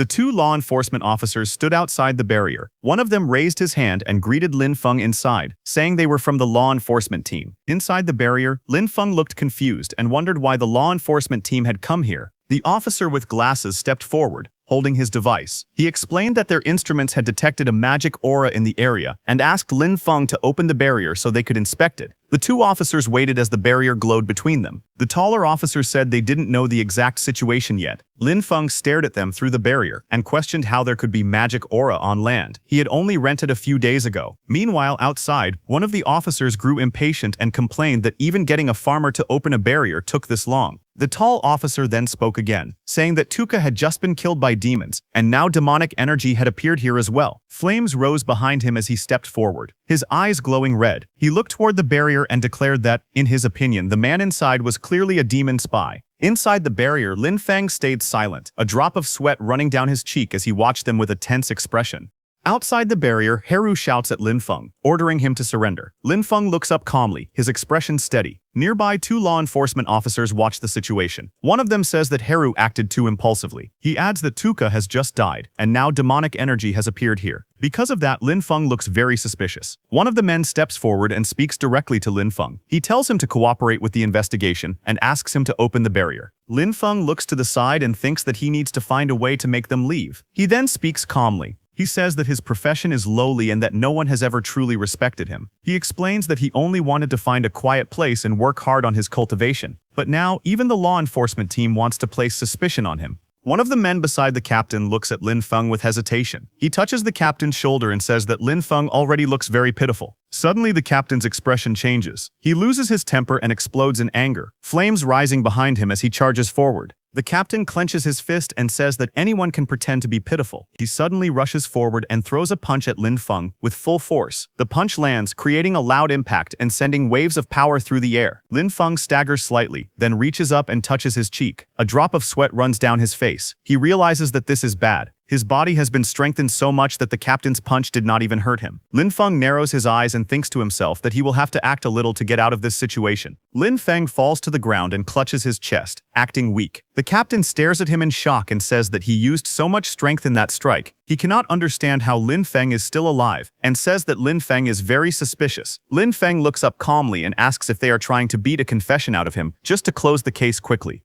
Before the situation gets worse, another man steps forward and stops the captain. He tells Heru to calm down and look carefully. He points out that there is nature magic on Lin Feng's body, and demons hate anything related to nature, something even a child would know. The man with glasses helps Lin Feng up and tells him that they misunderstood him. He says that Lin Feng's nature magic is very pure and that they will explain everything clearly in their report. Lin Feng stands up and looks at him with gratitude. He says that the man is a good person and a truly upright official. The The man answers calmly that it is just his duty. Nearby, the captain clenches his teeth in anger and glares at them. In the next moment, power explodes around him as he raises his hand again. Lightning-like energy flashes through the air as he prepares to move. Before anything can happen, the two officials move at the same time and step in front of Lin Feng, blocking the attack and stopping the captain from acting further. The captain stays silent, his teeth clenched, unable to say anything. After that, the law enforcement officers ride on their dragons and leave. Lin Feng watches them quietly. After a moment, he lowers his gaze and thinks to himself that this is troublesome. He realizes that just farming is not enough anymore, and that he will need enough strength to protect himself as well. Just then, golden light flickers in the air, and the paper cranes slowly fade away. Lin Feng hears an order telling him to report to the academy training ground the next morning to take part in the freshman ability test and ranking battles. Attendance is mandatory. He walks forward quietly, his hands in his pockets. As he looks ahead, he lets out a soft sigh and wonders why it is so hard to live a peaceful life. Not far away, two figures stand together under a tree and watch him leave. One of them quietly remarks that Lin Feng's nature magic is incredibly pure and powerful. The woman looks at the man beside her and asks if the boy is really just a farmer. The man replies that he is not sure. He says the system shows the boy's registered profession as Spirit Farm Master. The man narrows his eyes and wonders if even the great level 50 nature archmage Vela is tempted. The woman says it sounds like a mutated profession. She also feels that the boy is hiding another secret. She adds that this display of nature magic alone is enough to clear him of any suspicion of working with demons, as demons could never fake such life energy because it disgusts them too much. The man agrees and says this should silence some people for now. He adds that the real show is still ahead. After that, green nature energy rises and spreads around them, and in the next moment they teleport away. Then the scene shifts to the extraordinary Academy freshman training ground, where many new students have gathered together. Some of them look confused and complain that the interviews are already finished and they have even chosen their instructors. They do not understand why there is another test. Others agree and say they thought classes would start right away. One student lowers his voice and says he has some insider information, but then laughs and refuses to tell anyone. Lin Feng stands quietly at the side, listening to their chatter without saying a word. His expression remains calm as he looks ahead, waiting for what will happen next. Just then, the pink-haired instructor steps forward and tells everyone to be quiet. She says she knows they all have many questions. She explains why the academy is holding an academy-wide entrance test after the instructor interviews. She says that yesterday, urgent military news arrived from the front. Demon attacks have become stronger, and the fortress outside the third barrier is close to collapsing. She announces that the academy has received orders and must quickly send a group of fresh forces to support the front lines. The students react in shock. Some shout that they have just started school and ask why they are being sent to the front so soon. Others question whether they were not supposed to study and cultivate first. The instructor speaks coldly and says that when a nest is overturned, no egg survives. If the fortress falls, the demon army will march straight toward Fengchuan City. She asks if anyone really thinks they will still be able to cultivate safely then. She ends by saying that this is not a request, but a conscription. In humanity's time of crisis, no one can stand aside. Meanwhile, a pink-haired student stands among the crowd with a young boy beside her. The boy looks up at her and tries to speak, calling her sister, but hesitates. Not far away, Lin Feng stands quietly with his backpack on his shoulder. His expression is calm, and he looks straight ahead without reacting to the noise around him. The pink-haired girl turns back to the boy and gently tells him that it is okay and not to worry. She glances in Lin Feng's direction, her cheeks slightly red, and quietly says that he is very outstanding. She wonders if he will be chosen in the draft. After that, the pink-haired instructor raises her voice and orders all freshmen to enter the training grounds and prepare for live combat testing. The crowd begins to move forward. Lin Feng walks with them, his hands in his pockets. He quietly thinks that as a farmer-type profession, he probably will not be sent to the front lines at a time like this. Soon the test begins. Lin Feng stands on the field, facing a female student holding a staff. She looks at him and calls him a spirit farm master. She says she has heard that he is good at dodging. The girl suddenly raises her staff and attacks. Flames burst out and rush toward Lin Feng as she shouts that he will turn to ash under her fire. The pillar of fire roars forward, but Lin Feng calmly steps aside. The flames miss him completely. Lin Feng looks at the attack without any panic. He says calmly that it is too slow and that her magic is not condensed enough. He adds that the fire could not even roast the sweet potatoes in his field. The girl frowns and begins chanting, speaking of a flame spirit sleeping at the end of the world. She raises her staff and says she will command it. Lin Feng watches her quietly without saying anything. Before her spell can finish, Lin Feng suddenly moves. Green light flashes around his arm as he strikes. He tells her calmly that her casting time is far too long.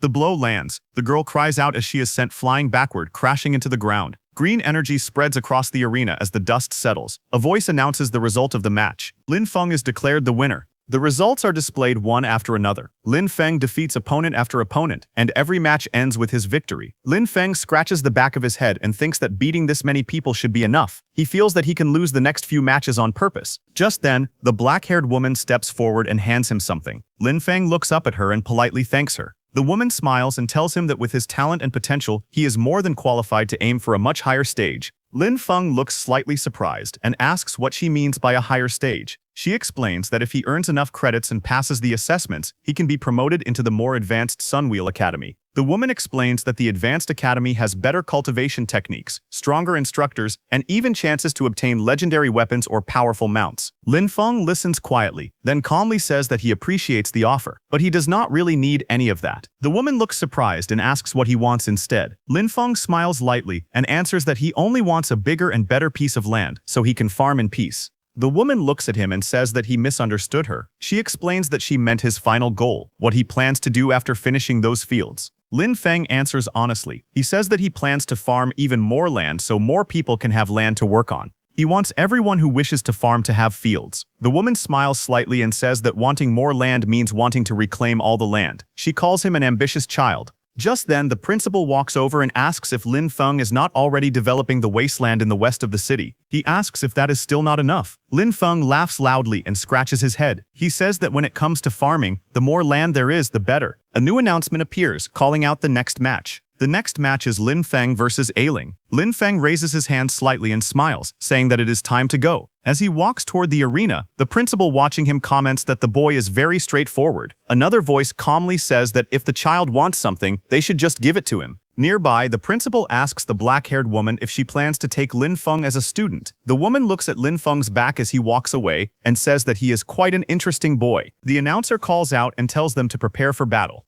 Ailing stands across from Lin Feng and says that she really did not expect to fight him. Her grip tightens as she says that she will give this match everything she has. Lin Feng looks at her calmly and gives a small smile. He speaks honestly and says that he cannot beat her and that he was originally planning to surrender. Ailing suddenly attacks and asks if he is insulting her. Lin Feng looks to the side and calmly questions her choice. He says that she went straight into her second phase at the start and asks if that is really how she wants to fight. Green vines burst out and wrap tightly around Ailing's body, trapping her movements. Ailing grits her teeth and swings her weapon, cutting through the vines as she struggles to break free. A woman with green eyes watching the fight looks shocked and says that a student below level 10 should not have magic this pure. The principal agrees, saying that the first time they saw it, they were shocked as well. The woman with green eyes calmly says that even someone who has reached level 80 on the nature path does not have magic this pure. She says that this boy's future achievements have no limits. On the battlefield, Ailing releases a powerful attack, but Lin Feng stands calmly behind massive green vines that block everything. The two observers agree that talents like this are extremely rare. With the right teacher guiding him, his growth will be terrifying. After watching for a moment, the woman makes a firm decision. She says that she has decided to take him as her teacher. The principal looks at her and says that it would not be bad if she became Lin Feng's instructor. However, he suddenly pauses and says that she said it backwards. The woman looks at him seriously and says she did not misspeak. She explains that she wants to take Lin Feng as her teacher. The man turns to her in shock and asks if demons have burned her brain or something. The woman smiles calmly and replies that even if that were true, she still wants to become Lin Feng's disciple.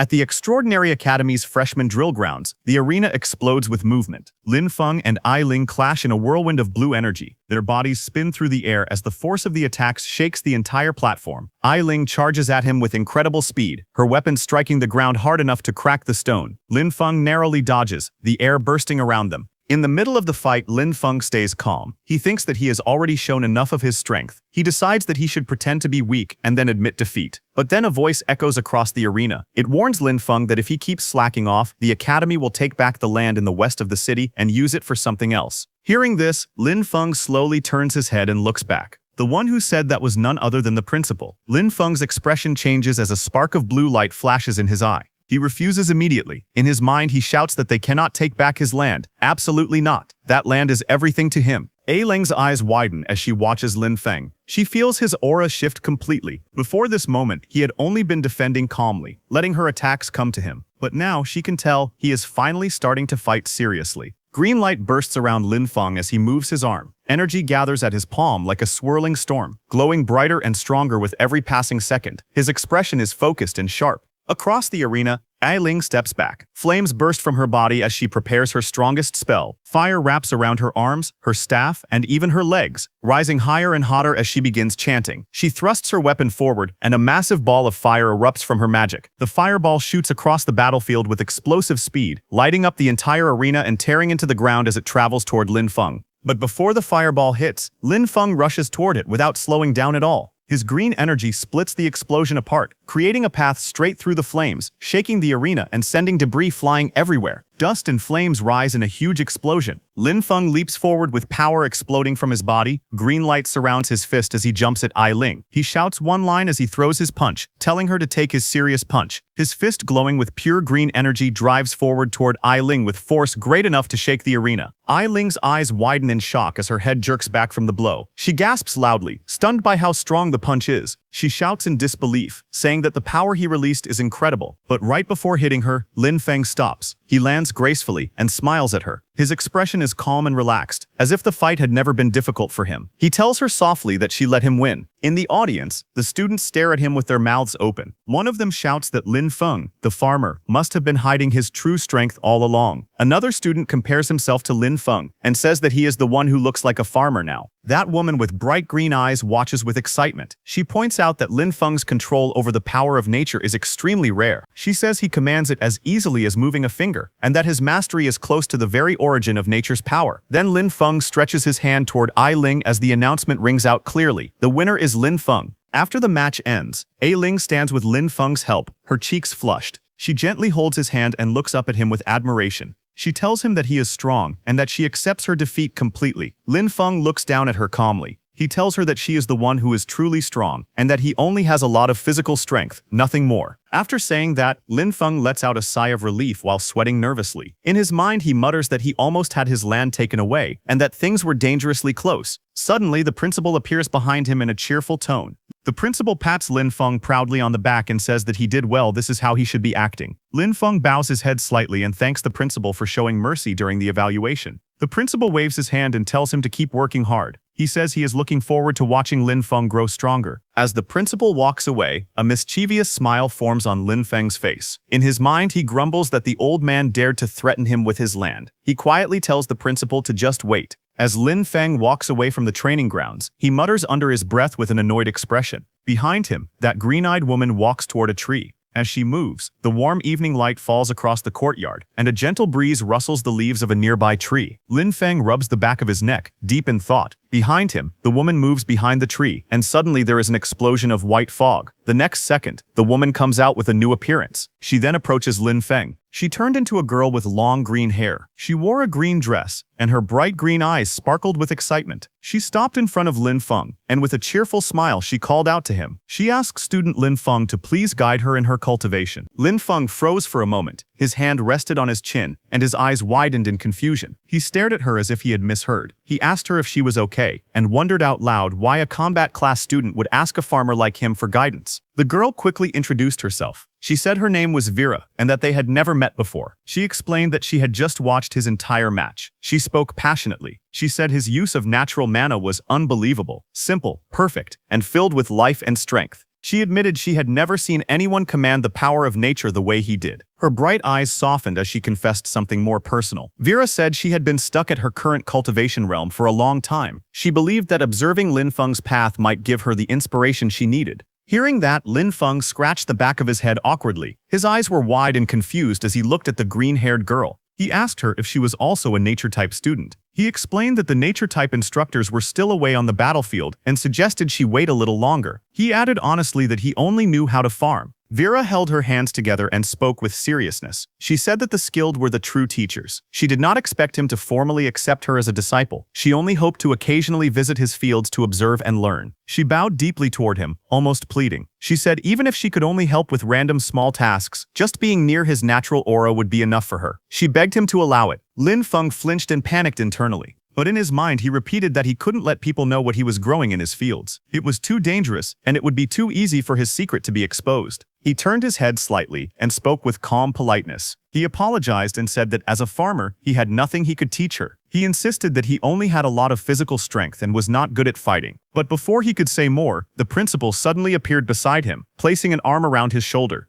The principal leaned in and whispered that since Vera was begging like this, Lin Feng should just agree, for his sake. Lin Feng stared at the principal in shock. The principal brought his mouth close to Lin Feng's ear and whispered a long string of censored words, clearly explaining something privately. Lin Feng slowly responded that whatever the principal had just said sounded not very good. His expression showed immediate hesitation and worry. After hearing the principal's whispered advice, Lin Feng's expression softened. He let out a small sigh and then agreed. He said that if things were like this, then it was settled. Hearing him, Vera's face lit up instantly. Her eyes sparkled with joy as she thanked him excitedly. She promised she would never disturb him and spoke his name with sincere gratitude. Unable to hold back her excitement, she suddenly rushed toward him and hugged his arm tightly. She asked in a stuttering voice if she could visit tomorrow or no, even right now. Lin Feng looked to the side, embarrassed, but answered calmly. He said it depended on her, and explained that his land was on the west side of the city. Soon after, they arrived at the West City training wasteland, just outside his greenhouse. Vera, now in work-style clothes, moved around energetically. She asked if there was anything she could help with. Lin Feng watched her quietly and thought to himself that at least her attitude was very serious. But he also reminded himself that he could never let her see the crops growing inside his greenhouse. Trying to keep her busy, he pointed outward and told her to look around outside for now and get familiar with the place. He explained that he was currently giving some special attention to the newly bred seedlings. Vera turned her gaze toward the greenhouse. Her eyes widened slightly, as if sensing something unusual. A thought rose in her mind. These crops seemed extraordinary. She observed the fields in front of her and realized something shocking. She thought that the crops here had been nourished entirely by pure natural mana. These were high-grade plants, capable of giving temporary attribute boosts. As she stood there in awe, Lin Feng walked further into the greenhouse area, his back facing her, completely unaware of the amazement spreading across her face. Vera leaned forward slightly. A soft smile formed on her face as she looked at Lin Feng's plants and said that Lin Feng was making her more and more curious. Then, 1 hour later, Lin Feng returned, but Vera was still on the ground outside the greenhouse, carefully examining the soil and plants. Suddenly, her eyes widened. She lifted a small piece of soil to her face, staring at it in shock. Her expression tightened with disbelief, and she whispered that it was unbelievable. Lin Feng walked toward her from behind. He looked down at her calmly and asked if there was a problem. Vera stood up halfway and looked up at him, still stunned. She asked him whether the crops here were really grown using only this very ordinary soil. Lin Feng nodded and confirmed it. He said that yes, it was just normal soil. Vera looked even more confused. She asked again, making sure there was no mana crystal powder, no elemental loam. Lin Feng scratched the back of his head and gave her an easy smile. He explained that he had thought about using those fertilizers, but anything infused with mana was far too expensive. With the little money he had, there was no way he could afford them. Lin Feng pointed at a small wilted plant beside him. Its leaves were curled and dry under the sunlight. He calmly explained that these plants were probably malnourished. Vera looked at the weak crop, her green eyes narrowing in thought. A quiet inner voice rose in her mind. She noted that Lin Feng's natural mana was extremely powerful, far stronger than normal. If that was the case, she wondered if she could help him somehow. A moment later, she straightened her posture and spoke with a polite smile. She told Lin Feng that the school actually had a special rule. Students could exchange materials dropped in dungeons for certain items at the academy warehouse. Lin Feng immediately stepped closer, grabbing her shoulders in excitement. His face lit up with hope as he asked her if what she said was really true. Vera nodded and continued explaining. She gave an example. In Storm Academy's level 10 dungeon, Gloom Forest, the final boss, the Shadowfall Kobold Chieftain, sometimes dropped an item called the Chieftain's Fang. She said that this fang could be exchanged for a bottle of Earth Pulse, a rare nurturing resource. She lowered her voice slightly and added that level 10 dungeons were very difficult. Usually they needed around 5 people to clear safely. Then she admitted that what she said was indeed true, but also mentioned that this regulation would soon be cancelled by the academy. Hearing that, Lin Feng's eyes lit up with excitement. A bold smile spread across his face as he clenched his hand into a fist. He said loudly that this was great and announced that he was going right now. Vera watched him dash away with surprising speed, a hoe in his hand. As she looked at his back, she wondered quietly if only someone with such a pure and simple heart could create such pure natural mana. Soon after, Lin Feng arrived at a massive tree-like structure. At its base, a swirling blue-purple portal glowed brightly. The entrance to the level 10 dungeon, Gloom Forest. 2 academy supervisors stood guard in front of it. A group of students standing nearby noticed Lin Feng running toward the portal. One of them pointed at him in confusion. He asked why a farmer was coming here and guessed that Lin Feng must have gone to the wrong place. Another student laughed loudly, mocking the hoe in Lin Feng's hand and joking that he must want to dig up wild vegetables inside the dungeon. Someone recognized him. He said it was Lin Feng, the freshman, and remembered that he was only level 8. Shock spread among them as they wondered if Lin Feng was crazy for coming to a level 10 dungeon alone. Ignoring the comments, Lin Feng approached the supervisors respectfully. He handed them a form and said he wanted to apply for a solo entry into Gloom Forest. One supervisor took the paper and read it. His face tightened with concern. He explained that Lin Feng's level was too low, and that entering the dungeon alone carried extremely high risk. Lin Feng held up the form with a bright smile on his face. He said that according to the academy regulations, any student of the academy had the right to apply for dungeon entry. He politely asked the supervisor to allow it. As he said that, Vera appeared behind him. The supervisor stared at her in shock. His eyes widened as he immediately recognized her. Before he could say more, Vera quickly stepped forward. She put her finger to her lips and told him to stay quiet, signaling him not to reveal anything. The supervisor then took a breath and corrected his posture. He acknowledged that the regulations were indeed true. He wished Lin Feng good luck and told him to act within his ability. He warned that if Lin Feng couldn't win against the dungeon monsters, he must retreat immediately. Then Lin Feng walked toward the entrance area. A group of older students watched him move forward. One of them frowned and asked if Lin Feng was actually an idiot. They whispered among themselves, saying he was nothing more than newly recruited cannon fodder. They insisted he couldn't compare to elite students like them. Another student looked toward the glowing dungeon portal and spoke with cold amusement. He said that it would be better if Lin Feng died inside. Having such a useless junior, he muttered, only brought embarrassment to their extraordinary academy. Then, inside the level 10 dungeon, Gloom Forest, a pack of blue wolf-like monsters rushed forward. Their red eyes glowed fiercely as they lunged toward the intruder. Lin Feng stood calmly in front of them. He called out to his undead companions, telling Heiqi and Yu Ye to clear the way. He ordered the others to follow behind and push straight through so they could finish the dungeon quickly. A flash of bright blue light burst ahead. Heiqi, covered in glowing markings and swirling energy, charged into the monsters. His figure moved like lightning as he captured all the wolves in water bubbles. Behind him, Yu Ye appeared in dark armor, his body surrounded by a black aura. He swung his weapon fiercely as the wolves threw themselves at him, but none of them could slow him down. Soon their bodies fell to the ground. Lin Feng walked up to the corpses. Purple energy began to swirl around his hand as he used his Necromancer, Undead summoning power. With a cold, steady voice, he commanded the fallen beasts to rise and become his warriors. A small glowing creature appeared beside him, its body shaped like a cute dog. A blue panel identified it as a kobold undead. Deeper inside the dungeon, the largest chamber opened before Lin Feng. A towering monster stood there, the Shadowfall Kobold Chieftain, level 12. The creature was massive, with long claws, sharp fangs, and red streaks of energy running across its body. Lin Feng looked up at the boss monster without fear. He placed one hand in his pocket and spoke casually. He said this was the final boss, but it didn't seem like much. It looked like this dungeon wasn't anything special either. Lin Feng yawned lazily and told his undead team to go straight for the target, as if the final boss wasn't worth his effort. Ahead of him, the massive Shadowfall Kobold Chieftain raised its glowing weapon high into the air. The boss monster let out a furious roar as it swung the blade downward with full force. But before the attack could land, Heiqi, covered in black and purple flames, charged in. His body glowed with dark patterns as he struck the monster head-on. Purple lightning-like energy burst from his attack. Heiqi slammed into the Kobold Chieftain with overwhelming strength. The impact created a huge purple explosion. The force blasted through the dungeon chamber, sending shockwaves in every direction. The ground cracked, stones flew, and the air shook as the explosion blew the chieftain backward. A bright blue shockwave followed, sweeping across the entire battlefield and kicking up debris. A system panel appeared above the scene. It stated that the Shadowfall Kobold Chieftain had been defeated. Lin Feng gained experience, and his level increased to 9. The panel also showed that he had obtained one item, Chieftain's Fang. Below the notification, the chieftain's body lay motionless on the ground, surrounded by glowing drops of loot. Then another system window appeared. It stated that a summonable undead unit had been detected, but the level requirement was too low. It also said that Lin Feng could not convert the Shadowfall Kobold Chieftain into an undead summon. Another blue system panel appeared. It displayed the progress of Death F2A glitch, showing that the progress bar had reached 10. Lin Feng looked at the notification with a calm expression. He quietly concluded that he still could not summon monsters stronger than his own level. He said it was a pity that the boss could not be revived as an undead, but he noted that his goal for this dungeon had already been completed.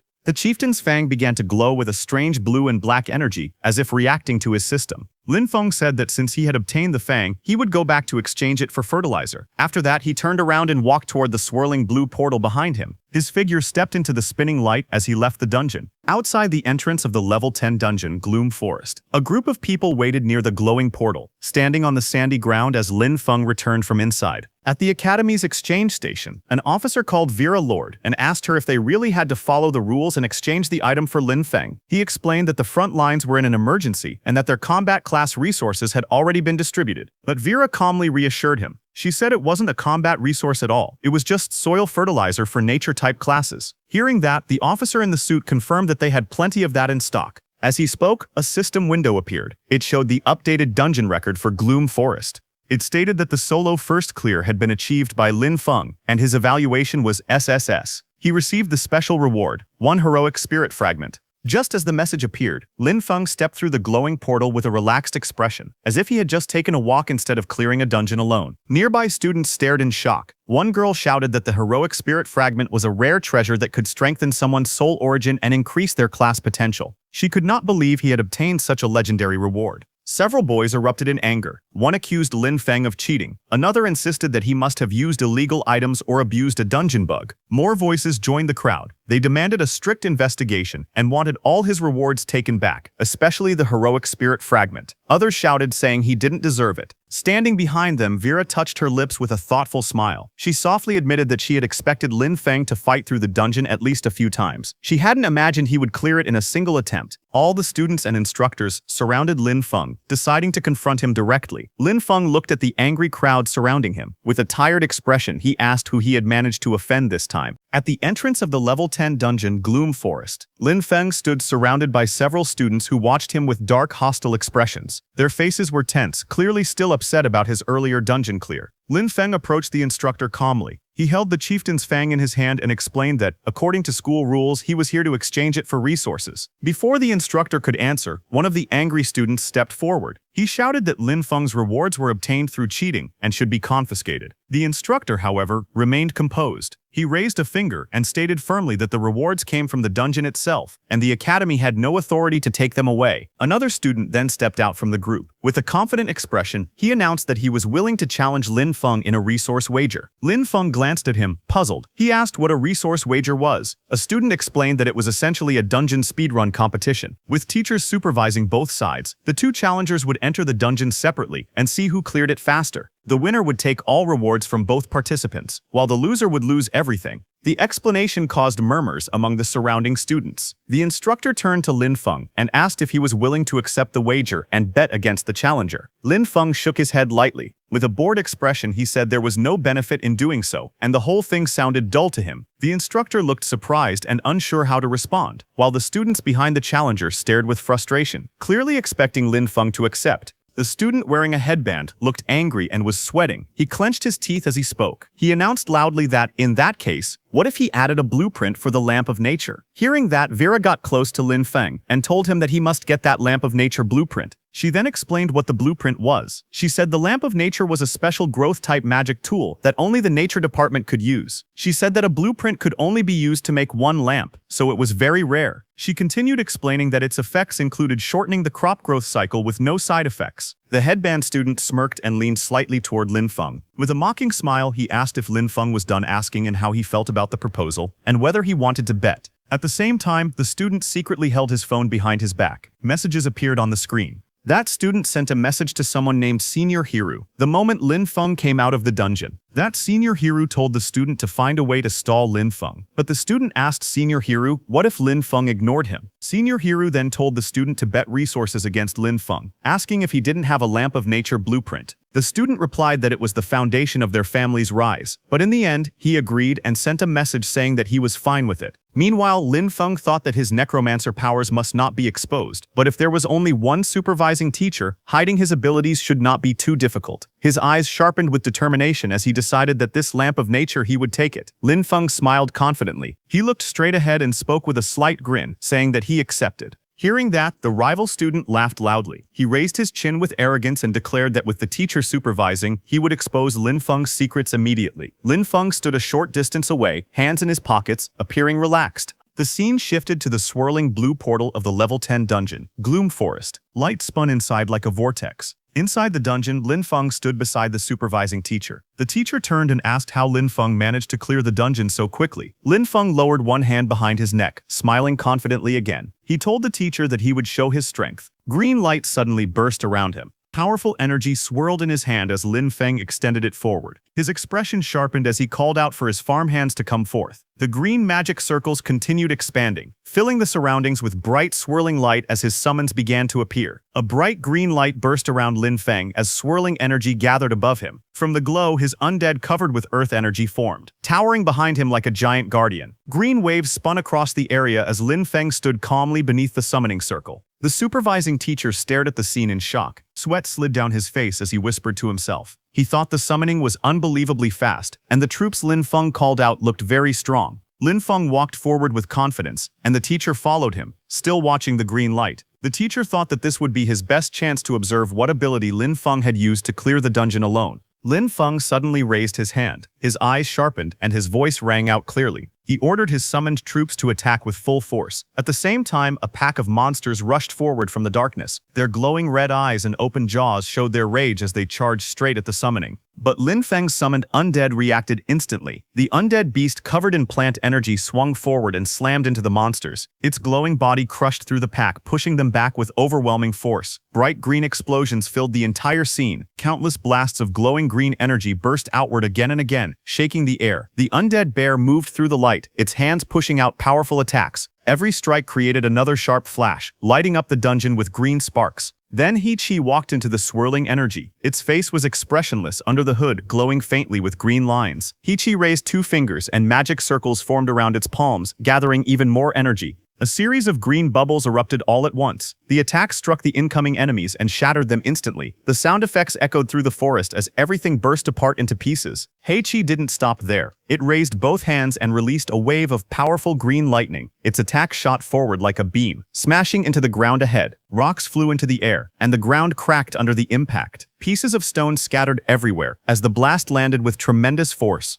The teacher stood frozen, his eyes wide and his mouth slightly open. He looked shocked as he watched the scene before him. He muttered to himself that it had taken less than a minute for Lin Feng to completely wipe out a kobold patrol squad of the same level. Cold sweat slid down the teacher's face. He stared at Lin Feng's power, unable to believe what he had just witnessed. In his mind, he wondered if this terrifying strength came from some special class, because the power felt far too overwhelming for an ordinary student. Ahead of him, Lin Feng stood calmly in front of a pile of shattered glowing rocks, the remains of the defeated kobolds. Lin Feng turned slightly and spoke in a relaxed tone. He told the teacher that the kobold patrol squad had been cleared, and now he was preparing to clear the boss room next. Hearing that, the teacher's expression stiffened again. He almost couldn't speak as he followed Lin Feng with his eyes. Suddenly, dark energy gathered in front of Lin Feng. A swirling purple and blue vortex began to open before him. Inside the twisting tunnel of the portal, something moved. A moment later, a dark figure shot out of the vortex at high speed. It was a large kobold warrior, its fur standing wildly and its eyes glowing bright red. Its mouth opened wide as it roared, revealing sharp teeth. Red and pink energy flared around its body as it lunged forward with full force. The massive kobold leaped straight toward Lin Feng, its claws extended and its body filled with killing intent. Lin Feng stood at the front and gave orders with a calm but firm voice. He told the undead bear to raise its shield and move forward. He said everyone else should follow behind. He warned that if any kobolds tried to attack from the sides, they must strike back hard. The undead bear raised its shield, and a bright green explosion burst out from it. Green energy spread everywhere as Lin Feng's undead bear rushed forward. The kobold warrior with glowing red eyes leaped out of the shadows. It roared fiercely and charged straight at the green figure standing in front of Lin Feng. Little did it know that this was Lin Feng's warrior undead, Yue. Yue moved quickly. Its body flashed with swirling light as it prepared to attack. It swung its arm and bright green power shot forward. Its punch landed directly on the chest of the giant kobold. The energy formed a wide circular blast that pushed the monster backward with great force. The impact sent the kobold flying backward. Waves of energy spread across the ground, shaking the stones and blowing dust into the air. The teacher stared wide-eyed, his face filled with shock as sweat rolled down his cheek. He shouted that someone with such amazing war potential had to be reported to the principal immediately. Then green light spiraled across the battlefield as Lin Feng stood at the center of the glowing vortex and called back all his summons. The teacher slowly walked forward, stunned by the sight in front of him. The monster's huge body lay lifeless on the ground, completely immobilized. Lin Feng stood calmly beneath it, surrounded by swirling green light.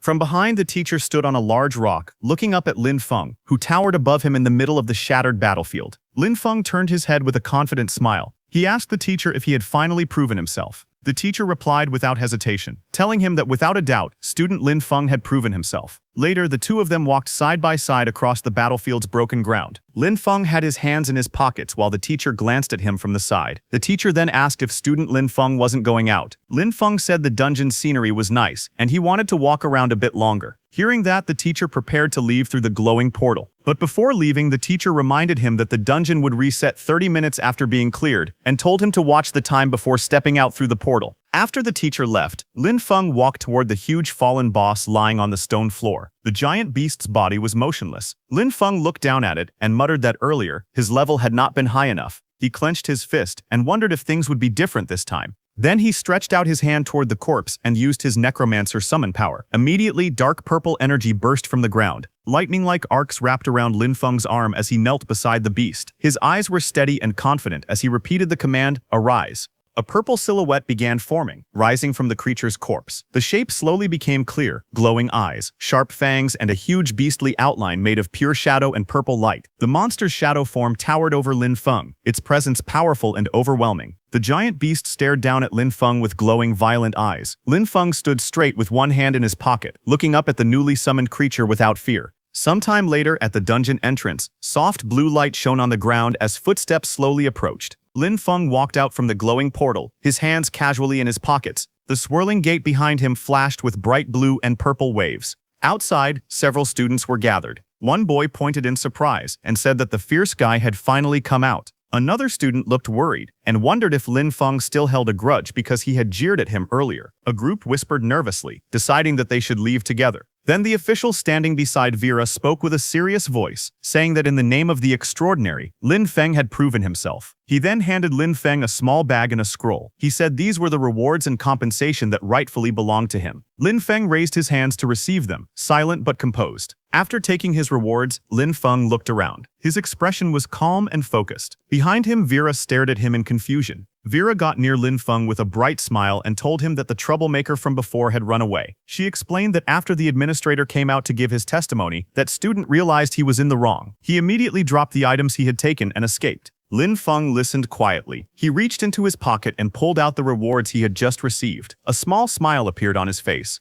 Holding the container proudly, he said with satisfaction that it was fertilizer and that today's trip had given him a full harvest. Lin Feng happily accepted the reward, grinning widely with delight. Behind him, the administrator secretly gave Vera something. He told Vera that he thought she might need the recording stone, the stone that captured Lin Feng's battle inside the dungeon. Then the scene suddenly shifted to a fist slamming hard into a punching bag. A photo of Lin Feng had been taped to the surface, and the punch landed directly on his face in the picture. It was inside Sunwheel Academy, in Haru's room. Haru continued to strike the bag angrily. His muscles tensed as he shouted in frustration. He cried out that Lin Feng, just a lowly farmer, had humiliated him again and again. Breathing heavily, Haru finally stopped and sat down. He rubbed his forehead with a troubled expression. He admitted that using force wouldn't work, and even the Academy's own rules couldn't punish Lin Feng. After a long moment, he muttered to himself that he would need to use another method. Haru narrowed his eyes sharply. His expression hardened as he muttered to himself, saying that Lin Feng was only showing off because he relied on a bit of nature magic and summons. In that case, he held out a sealed envelope. His voice turned firm as he ordered his subordinate to immediately send the letter to the front lines, addressed to his uncle, the Count. He added another command. He ordered that the mentors from the Nature Department, who were currently on rotation at the battlefield, must return to the Academy as soon as possible. Hearing that, nearby, his subordinate, the same student who had just challenged Lin Feng, looked surprised as he held the envelope. He asked if Haru was planning to use the Nature Department mentors to suppress Lin Feng. Haru crossed his arms confidently. He smirked as he explained that the old mentors valued the purity and rules of nature magic above everything else. He said they would never tolerate anyone breaking those principles. With a cold glint in his eyes, he added that letting those mentors deal with Lin Feng would be the perfect solution. He wanted to see whether Lin Feng could still act so arrogantly once they intervened. At the same time, inside Vera's room at the Extraordinary Academy, Vera was lying lazily on her bed. She wore a loose white shirt, her long hair falling around her shoulders. As she watched the recording crystal floating in the air, Vera suddenly sat up a little. Her eyes widened with surprise. She muttered to herself that the Lin Feng in the recording was simply a monster. His understanding of nature's power was so deep that it now looked completely instinctive to him. Even she, a top instructor, felt shocked. Vera pushed herself upright, her expression turning serious. She said that tomorrow she would write a letter, then quickly changed her mind. No, she needed to write it right now. Those old mentors out on the battlefield had to be notified immediately. They had to return at once. She reached for a pen and paper, quickly preparing a message. A small owl-like messenger creature appeared beside her, holding the sealed letter in its beak. She sent it flying out of the window with a soft command, watching it take off into the bright sky. Vera looked outside with a firm expression. She muttered that if those old geezers didn't return soon, their lifetime achievement awards would simply fly away. On the other hand, for several days in a row, Lin Feng stayed inside the dungeon without leaving. Deep inside the cave, he defeated the giant wolf monster with glowing red eyes, again and again. The wolf monster lowered its head in frustration, but it couldn't do anything against Lin Feng. Soon after, a ranking screen appeared. Lin Feng's time was 10 minutes and 28 seconds, taking first place. Below him, several other times showed second, third, and more. All of them also belonged to Lin Feng. He had beaten the dungeon again and again, each run only a few seconds slower or faster. Outside the dungeon, other students watched him in shock and disbelief. One girl complained that Lin Feng cleared the dungeon solo and still moved so fast, as if the place were his own backyard. Another student asked how many times he had run the dungeon that day. Someone answered lazily that they didn't even bother counting anymore. Another student sighed and said it was boring to watch Lin Feng endlessly grind dungeons. He said watching other people farm was more fun. A moment later, Lin Feng walked up to Teacher Chen, holding a box full of sharp wolf fangs. He smiled and said he wanted to exchange them for fertilizer. Instructor Chen looked at him seriously. He told Lin Feng that he had already earned enough credits to apply for a promotion. He said staying in the lower academy no longer made sense for someone like him, and suggested that Lin Feng apply to move up to the upper academy. Lin Feng was surprised to hear that. His eyes widened a little as he repeated the words he had just heard. He asked what it meant to be promoted to the upper academy. The instructor explained that the extraordinary academy was divided into two parts, the upper academy and the lower academy. He said the lower academy was meant to train basic talents, just like the Storm Academy, where Lin Feng was studying now. The instructor continued. He said that Sunwheel Academy was where elites from all the lower academies gathered. That place was recognized as the upper academy, and once someone entered Sunwheel Academy, the rewards they could earn were far greater in both quality and variety than anything offered in the lower academy. He added that a place like that was exactly where a genius like Lin Feng should go. Lin Feng listened silently, his eyes narrowing thoughtfully. He quietly repeated the name Sunwheel Academy, the upper academy. Then he smiled slightly and thanked his teacher for explaining all that to him. The scene then changed to the academy mission hall. Lin Feng arrived there and walked up to the counter, speaking politely. He said that he wanted to apply for promotion to Sunwheel Academy. The woman sitting behind the desk looked up at him with a relaxed smile. She asked for his name, department, and credit voucher. He handed over his credit slip, and she took it to check. A screen appeared in front of her, displaying his information. Name Lin Feng, Department, Nature Department. Affiliation, Storm Academy. Current credits 30,135. A few students nearby noticed it and began whispering. One of them said in surprise that Lin Feng actually had 30,000 credits. Another recognized him, calling him the guy who had crazily farmed Gloom Forest again and again. They wondered aloud how many times he must have cleared it to reach that number. The woman behind the desk finished checking his information. She told Lin Feng that his credits were verified and handed him a promotion mission scroll. She explained that once he completed the mission and passed the final review, he would officially become a member of Sunwheel Academy. Lin Feng accepted the scroll. Then he asked calmly if, after his promotion, he would be able to exchange for gold-grade supplies. The red-haired woman explained that since Lin Feng was still part of Storm Academy, he could only exchange his credits for supplies ranging from bronze grade to silver grade. The blue-haired woman sitting at the table added on. She said that after Lin Feng completed his promotion, he would be able to exchange his credits for gold grade to even platinum grade rare supplies. Hearing this, he nodded politely and said his thanks. Lin Feng then walked through the academy mission area. He was surprised to see that his mission only required going to the defensive line area outside the city to look for something. Lin Feng thought that the location was close to the manor, so the task shouldn't be difficult. However, before he headed there, he said he needed to pick up something first. Lin Feng then walked alone through the academy's bright corridors and open walkways. Light reflected off the white buildings as he entered a nearby room. Inside, an older man with a blunt, straightforward tone handed Lin Feng a glowing star-shaped object. The man told him that although the Lamp of Nature was only a silver-grade item, its effects were not weaker than many gold-grade items. He warned Lin Feng to maintain it properly and be extremely careful not to let it touch or absorb necrotic energy. Lin Feng smiled calmly and thanked the senior for the reminder. His expression was relaxed and confident as he held the glowing lamp in his hand. After that, Lin Feng went outside and checked left and right to see if anyone was following him as he walked across the grass near the academy. Lin Feng walked deeper into the forest. As he walked between tree trunks and bushes, a thought appeared in his mind. That blacksmith had said that the lamp of nature could not be corrupted by necrotic energy. Even though the blacksmith had said that, Lin Feng still felt something strange in his heart. He didn't know why, but he had a strong urge to test it. Soon he sat on the ground and took out the lamp of nature which floated in front of him. Soft green energy circled around the crystal lamp as Lin Feng watched quietly. He then extended his hand toward it and a purple energy went toward it. The green nature energy of the lamp got mixed with the sudden purple necrotic energy. The next second a huge undead skull appeared behind the lamp, glowing bright purple with fierce eyes. Bone-like structures formed around the lamp, turning it into something terrifying. Lin Feng was shocked as purple flames surged around him. He stared at the lamp closely. He then understood what had happened. The lamp of nature had completely changed. It had transformed from a nature-type item into an undead-type item. Lin Feng then infused natural energy into the lamp. The forest lit up with a bright flash of green light bursting through the trees. As the green energy calmed down, Lin Feng appeared sitting on the ground with the lamp returned to its green crystal form. He quickly hid the transformed item before anyone could notice. After hiding it, he immediately stood up beside the giant trees, brushing off leaves from his hair. He acknowledged that he was lucky. The item seemed to be sentient.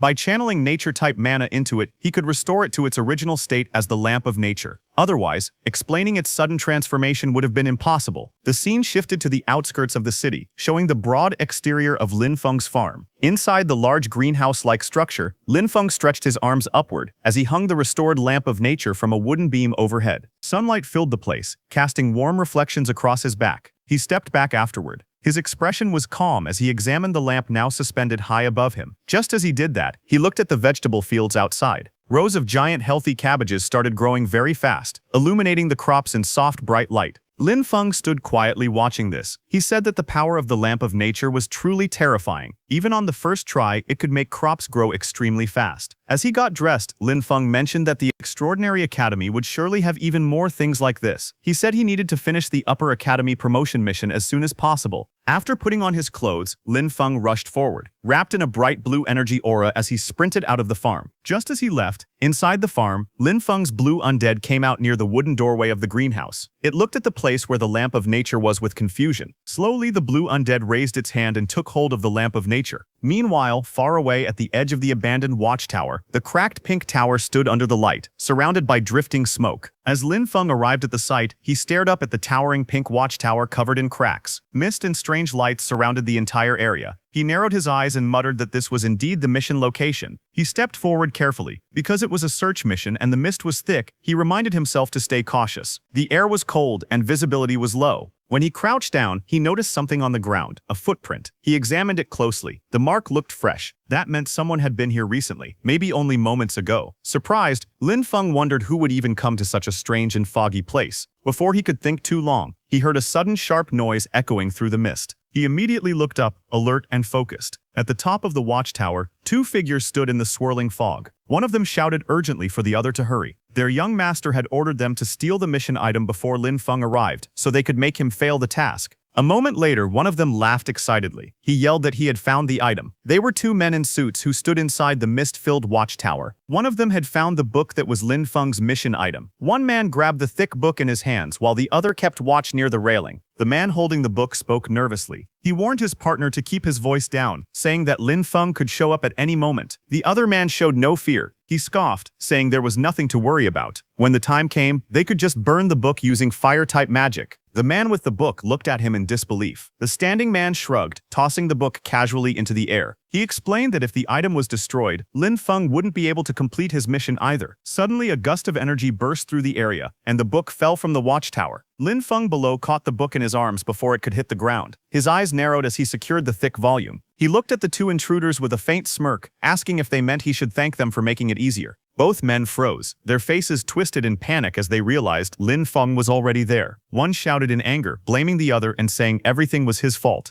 The man barked an order at his companion. He shouted for him to snatch the item back from Lin Feng. The two men lunged forward at high speed, blue flames bursting from their hands as they charged toward Lin Feng, standing below. Their suits fluttered violently from the force as they leapt off the railing, aiming straight at their target. Seeing that, Lin Feng reacted immediately. A green glow surged around his hands as sharp tree roots erupted upward from the ground. The blades of tree roots shot up in a straight line, tearing through the ground and intercepting the attacker's path. The two suited men lost control mid-air, their bodies spinning helplessly as the tree roots wrapped around them. Lin Feng hung both of them upside down, completely bound by layers of tree roots. Their eyes bulged in shock as they dangled helplessly. Lin Feng stood in front of them with his hands on his hips, looking up at the two trapped men. A calm but dangerous look rested on his face. He told them that they would now give him an explanation. He raised his head slightly as a faint smile formed on his face. The scene then shifted to Lin Feng's quiet farm just outside the city. It was dusk, and the soft orange light fell over wooden buildings and greenhouses. The air looked calm, but something strange was happening. Lin Feng tightened his fist in anger, realizing that it was Heru behind all that. As he continued walking, his thoughts raced. He didn't expect to run into that same person again. If things continued like this, his identity would eventually be exposed. He told himself he needed a plan. He had to think of something before it was too late. Just then, he stopped in surprise. His eyes widened at the sight in front of him. Standing near one of the farm structures was his blue undead, which was wearing a yellow construction helmet. In one hand, it held a small red flag. In the other, it gripped the glowing nature lamp. Behind it, Lin Feng's undead bear was pulling a wooden cart full of logs. Several small undead rabbits and lizards crawled around on the ground. They acted like farm animals being guided by the blue humanoid undead, who looked like a supervisor. Lin Feng stood still, staring at the bizarre scene, the sunset reflecting off everything like a dream turning into a nightmare. He rubbed his eyes to see if he was seeing it right. Seeing the scene in front of his eyes, a surprised smile appeared on his face. He muttered to himself with excitement that it was fully automated. Meanwhile, inside Hiru's room, the atmosphere was tense. One of Hiru's subordinates bowed respectfully and gave his report. He said that they had already sent people to search the watchtower. They didn't find the two missing men, but traces of their mana were discovered at the scene. He explained carefully that there was a high chance the two men were already dead. Before he could say anything more, a loud crash echoed through the room. Heru, shirtless and furious, had slammed his fist into the wall. Pieces of the wall crumbled and fell to the floor. His muscles were tense with anger as he shouted at his subordinates. He called them trash, saying none of them could handle even a small problem. The subordinate stood frozen, too afraid to speak. Hiru turned, rage burning in his eyes. His jaw tightened. He muttered Lin Feng's name as he clenched his teeth. Hiru looked out the window, holding a cigarette between his fingers. Anger slowly rose in his mind as he thought that Lin Feng had actually dared to kill his people. He looked back and gave a direct order. He told his subordinate to contact the people of Shadow Eclipse. He commanded him to offer the highest price possible and buy Lin Feng's life. The subordinate immediately bowed and hurried to follow the order. Hiru's expression darkened as he muttered angrily that it must have been Lin Feng who killed Tuka. His killing intent filled the room as he stared ahead, thinking only of revenge. Then sometime later, at the Academy Mission Hall, the building stood in the warm sunlight. Inside, a staff member handed folded clothes to Lin Feng. The man congratulated him on officially becoming a member of Sunwheel Academy and wished that he would always walk on the path of seeking truth. Lin Feng smiled as he accepted the uniform. The man told him that these were his new uniform and his new student nameplate. Lin Feng looked happy as he held the clothes. He thought that after the promotion, he could earn more credits and get more planting supplies. Later, at the entrance of the level 10 dungeon called Gloom Forest, several people gathered near the glowing portal.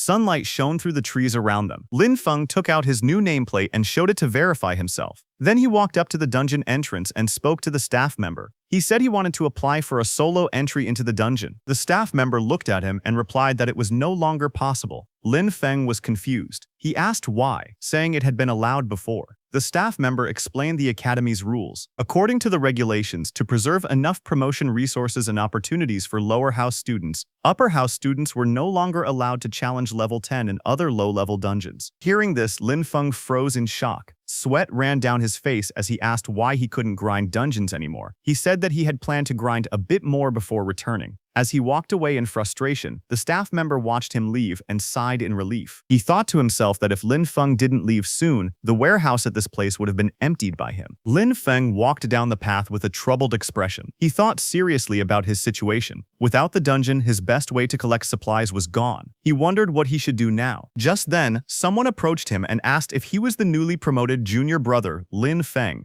It was a tall man with short hair and a cigarette in his mouth who stood in front of him. He introduced himself as Ron and said that he had seen Lin Feng wandering here. He asked Lin Feng if he was unable to find a suitable mission. Ron continued speaking. He said that his squad had accepted a dungeon collection mission, but they were short one person. Lin Feng looked at him and quietly wondered if this man's appearance was a little too coincidental. Ron then wrapped an arm around Lin Feng's shoulder. He asked if Lin Feng was interested in joining them, saying it would help him get used to the difficulty of upper house dungeons. Lin Feng thought about it. He knew he needed credits to exchange for supplies, and he also needed to learn more about Sunwheel Academy's dungeons. He figured that if the mission was only a collection task, it shouldn't be too difficult. After thinking for a moment, Lin Feng nodded and said he would join. Hearing that, Ron smiled and said they should get going, because the others were already waiting at the dungeon entrance. A few minutes later, they arrived at the large tree gate covered in crystals, with a glowing portal in the center. Ron walked with Lin Feng, leading him toward a group of people. Ron introduced the girl and the tall man standing together. He pointed and said the girl was Yubei, who always had a cold expression, and the man was Carter, who always looked sour. Ron then explained their mission. They needed to collect a plant called moonlight grass, which grew deep inside the forest. The task required 10 stalks. He also said that according to the Academy's information, night elves were patrolling the area, so they should avoid fighting and focus on gathering. Finally, with Lin Feng included, the team of 4 stepped together into the glowing dungeon portal. Deep inside the Shadow Woods, the team walked together under the tall trees. Sunlight slipped through the leaves as they moved quietly. Soon they spotted a tall plant with white bell-shaped flowers. A label appeared beside it. Moonlight grass. Ron quickly bent down and pulled out a bunch of the flowers. He smiled and said that this was their mission target, and he didn't expect things to go so smoothly. But suddenly, a loud rushing sound came from ahead. White smoke spread across the forest path near an old stone arch. Moments later, several sharp-winged creatures flew out from the smoke.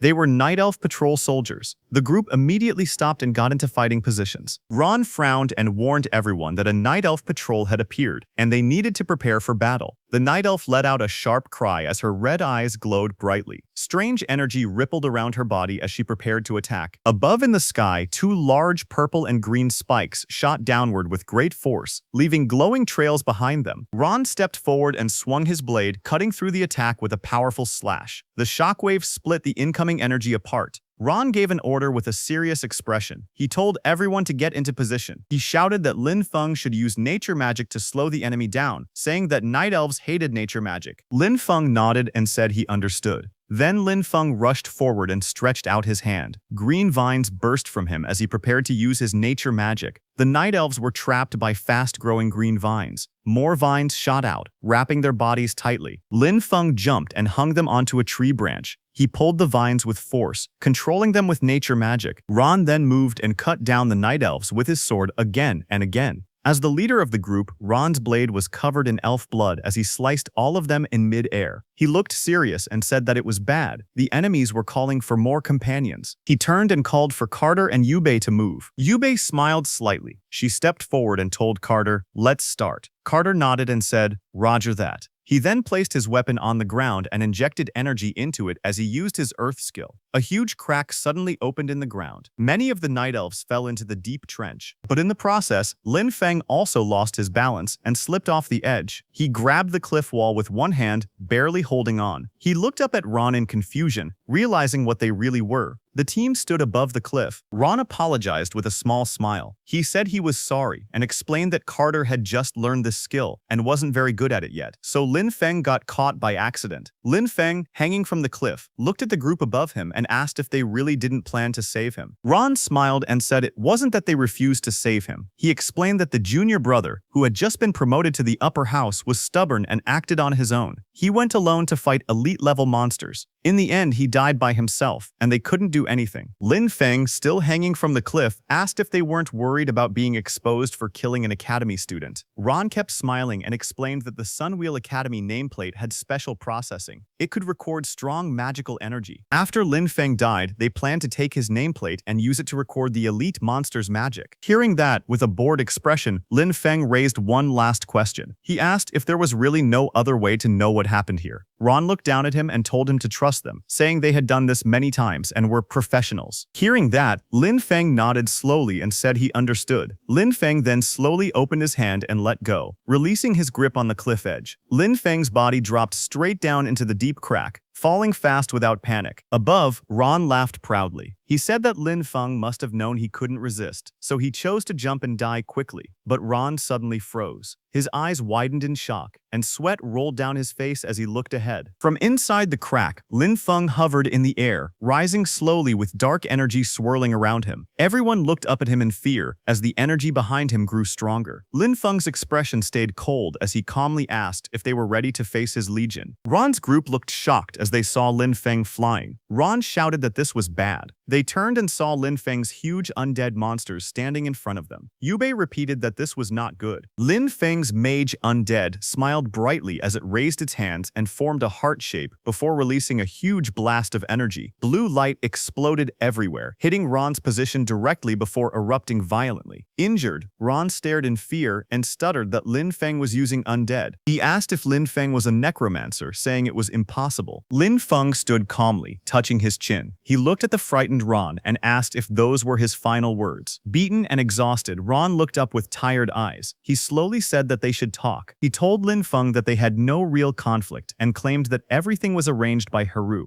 He begged Lin Feng to let them go, saying they now knew they were wrong. Lin Feng looked at him calmly and replied that they didn't truly know they were wrong. They only knew they were about to die. Ron hurried to explain. He said that Haru always believed Lin Feng had killed Tuka. He offered to help Lin Feng testify against Haru. Hearing that, Lin Feng crouched down and asked Ron who Tuka was. Ron froze, sweat dripping down his face, unsure how to answer. Lin Feng straightened up and waved his hand casually. He said it didn't matter anymore and ordered his summons to bury them. A huge burst of blue energy exploded behind him as the mage Undead moved forward to finish the job. Ron, at the brink of death, lay on the ground and glared weakly. He shouted that he cursed Lin Feng to die a horrible death. Lin Feng stood above him with one foot on his face. He said that their good days were only just beginning. As they all died, Lin Feng looked at their corpses and used his necromancer power, ordering them to rise. All three of their corpses pushed themselves up from the ground. Dark marks spread around them. Ron and the other two stood up in purple and blue undead forms. All three looked at Lin Feng and knelt down. Lin Feng watched them and spoke calmly. He asked if undead created from humans naturally had higher intelligence than undead from other creatures. Lin Feng then held Ron's and the other two's nameplates in his hand and suddenly felt the magic of night elves coming from afar.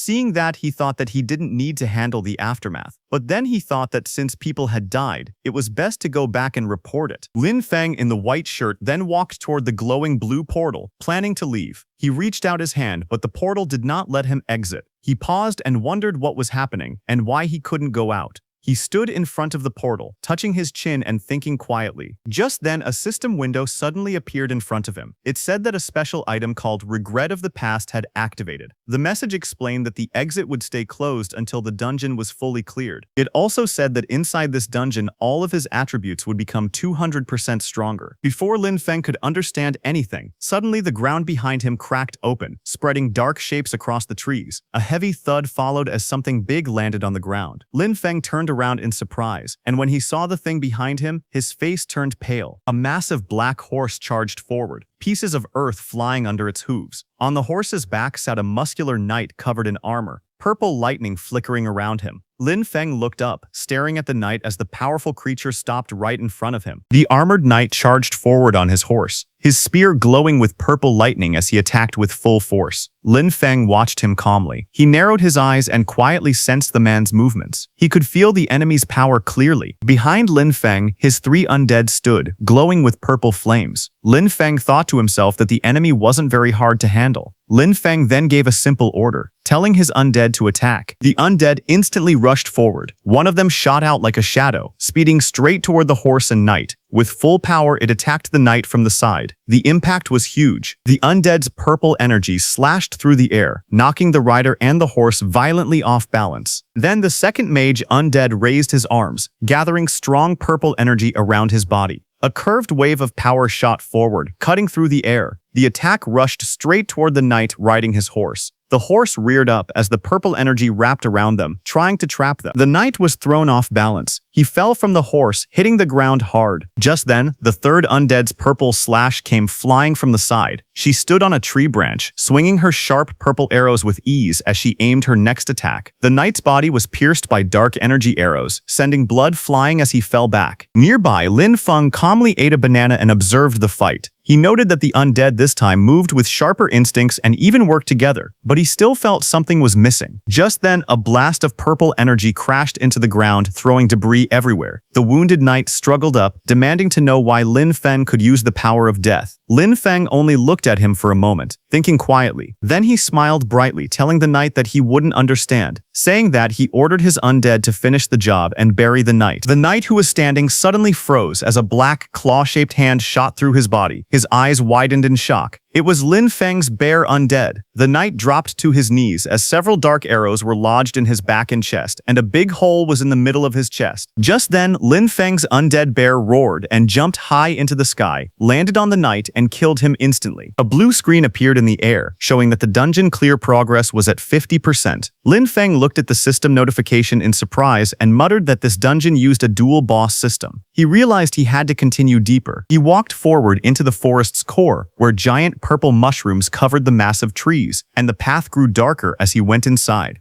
As he moved deeper into the forest, Lin leapt swiftly across the giant purple mushrooms growing along the massive trees. Suddenly, his eyes widened as he saw something in front of him. Ahead of him, strange purple flames surged upward, wrapping around a giant tree whose roots curled over an ancient stone altar. A glowing mechanism sat at its center, radiating ominous energy. A pair of sharp green eyes opened within the flames. A woman with long purple hair slowly appeared, her expression cold and unreadable. She stepped forward, purple wings of energy flaring behind her. Her distorted voice echoed through the chamber, asking why a human had trespassed into this sacred land. Lin remained calm. He told her plainly that if she couldn't speak normally, he would begin the fight. Just then, a floating system screen identified her as an elf guardian, level 18. She stood tall in her dark dress, surrounded by swirling corrupted magic, preparing to face him. The elf guardian lifted her hand, purple flames gathering around her fingers. Across the chamber, Lin Feng faced the rising red energy that filled the hall. Light particles floated upward as he stood firm, ready for battle. Just then, a blue screen appeared before him, explaining the dungeon's combat rules. The spore domain would erode all non-undead and shadow creatures every few seconds, while his undead would regenerate mana on their own. Seeing this, Lin Feng realized that this meant his summons could stay active without draining his energy in this dungeon. A small smile formed on his face. He called the effect regret of the past, a good thing. Then his undead figures appeared behind him, glowing with dark and pale energy. With confidence in his voice, he ordered them to crush the enemy. On the other hand, outside, under the clear blue sky, Haru stood before the massive tree and the glowing dungeon gate which Lin Feng had entered. He spoke calmly, saying that even if Ron and the others failed, the dungeon still had a final boss waiting inside. He explained that regret of the past might boost attributes, but its true purpose was to trap anyone who entered. A smile formed on his face, and he muttered that even a 200% or 400% increase in attributes wouldn't be enough to defeat such a boss. The thought made him laugh with excitement, thrilled by the chaos that would follow. Meanwhile, deep inside the dungeon, a violent burst of blue energy exploded from the arena floor. From within the smoke, Lin Feng's mage undead slowly stepped out, radiating power while dragging the elf guardian. Lin Feng, inside the dungeon, watched with a blank expression, chewing on a banana as if nothing surprised him. A blue-white mist filled the dungeon floor as the mage undead knelt, grabbing the purple-haired elf guardian by her hair. She collapsed to her knees, trembling. Lin Feng walked toward them calmly. Seeing him, the elf guardian suddenly fell back in shock, staring at him. In anger, she stared at the warrior knight who was originally He Peng the Necromancer. Her distorted voice broke through the haze as she asked him why he had betrayed them. Hearing that, Lin Feng looked at the knight undead He Peng, who was confused, wondering if she was talking to him. The elf guardian glared fiercely, her green eyes shaking with anger. She shouted that he had destroyed her queen's hatchery and warned that the queen would come for him. But suddenly, her strength faded. She collapsed onto the glowing red floor, whispering her final words, that the queen would find him. Suddenly, the whole ancient stone altar split apart as massive stone fragments fell to the ground. Then something shot upward, exploding in a burst of blinding light. A white pillar of energy spiraled out from the shattered earth, its swirling force filling the dungeon chamber. Lin Feng stood before it, watching calmly as the raging light climbed higher. A system screen appeared behind him, telling him that the Gloom Forest dungeon had been cleared. The clear time was 2 hours and 17 minutes, which was a new record. The dungeon clear evaluation was A. The system started calculating rewards. Purple energy flickered around him as he read the message. He took a bite of his banana and nodded, satisfied. He felt stronger than before. When the light faded, something new appeared at the center of the chamber. A large, dark purple egg wrapped in flowing, sinister energy. Lin Feng stepped closer, narrowing his eyes. He stared at the strange object pulsing before him, wondering what it was. He stepped closer and touched the massive purple egg inside the cavern. Immediately, a floating screen appeared above it. It showed the item's name, Embryo of the Chthonic Demon, a mythical-grade object that was currently inactive. The description said it was a life seed left behind after an ancient chthonic demon had fallen, and it needed special conditions to hatch. Its current status was dormant, but it reacted to a strong death aura, increasing its affinity. Lin Feng stepped closer and placed his gloved hand on the egg's surface. His eyes narrowed with curiosity as he whispered to himself, wondering what this black egg really was, and why the hatchery had such a strange item. He then lifted his hand, revealing a small silver ring resting on his palm. The ring was a simple storage tool. Purple energy surged out from the ring. The energy stretched toward the egg, surrounding it as he used the ring to store the giant egg away. Right after that, a blue portal opened beside him. Seeing the exit portal open, he wondered if he should return immediately. He stood still for a moment, thinking. Then he turned around and went back into the dungeon, leaving the dungeon exit portal behind. Lin Feng moved toward the fallen boss, a level 18 monster whose body lay cracked on the ground. He estimated that turning such a strong creature into an undead would consume a lot of energy, but once converted, it should reach the same level as Xiao He. With a faint smile, he raised his hand and spoke a single command. Arise! Dark energy wrapped around the corpse. The monster's form shifted and reshaped, turning into a sleek black and purple armored undead with glowing lines pulsing across its body. The undead slowly lifted itself from the rubble, landing lightly before him and looking down. Suddenly, its eyes opened, sharp, bright, and intelligent. It declared in a cold, echoing voice that she was the Death Executioner. Hearing that, Lin Feng's eyes widened slightly. He hadn't expected that it could actually speak. The purple armored undead stood before him, glowing with sharp violet light. Lin Feng asked if it could talk. The undead answered firmly, saying she was the Death Executioner. Lin Feng told her he knew who she was, but the undead cut off his words and repeated that she was the Death Executioner. Hearing that, Lin Feng stared silently for a moment, but the undead again said that she was the Death Executioner. Lin Feng sighed in frustration, realizing what was happening, and told it to stop talking. From the swirling blue portal, Lin Feng stepped out of the light and returned to the outside from the entrance of the Gloom Forest dungeon, his figure emerging calmly from the gateway. Seeing him come out completely unscathed, Haru was too shocked and asked how this was possible. The students gathered outside the dungeon entrance were stunned as news spread that Lin Feng had cleared the Gloom Forest alone. One student stumbled back in shock, unable to believe what he heard. Others whispered that the dungeon usually wiped out entire 5-man squads, yet Lin Feng had walked out unharmed. Lin Feng's principal stepped forward, surprised to see only Lin Feng emerge from the portal. He calmly asked where Ron, Carter, and Yubei had gone. Lin Feng lowered his gaze and explained that their group had been ambushed by night elves while collecting moonlight grass. In the chaos, they were separated. He handed their name badges to the principal, telling him that he barely escaped alive, accidentally triggered the boss fight, and survived by luck. A single tear slid down his cheek as he said the other 3 were likely in grave danger. Hearing this, the principal examined the traces of magic on their name badges and confirmed that the power lingering on them did indeed come from night elves. His expression darkened as the situation became clear. Haru's fist tightened, shaking with anger. His expression grew tense as he stood among the group, listening to what Lin Feng was saying. The principal then questioned Lin Feng, asking if he had faced anything unusual after entering the dungeon. Lin Feng explained that as soon as he entered, he received a strange effect called regret of the past.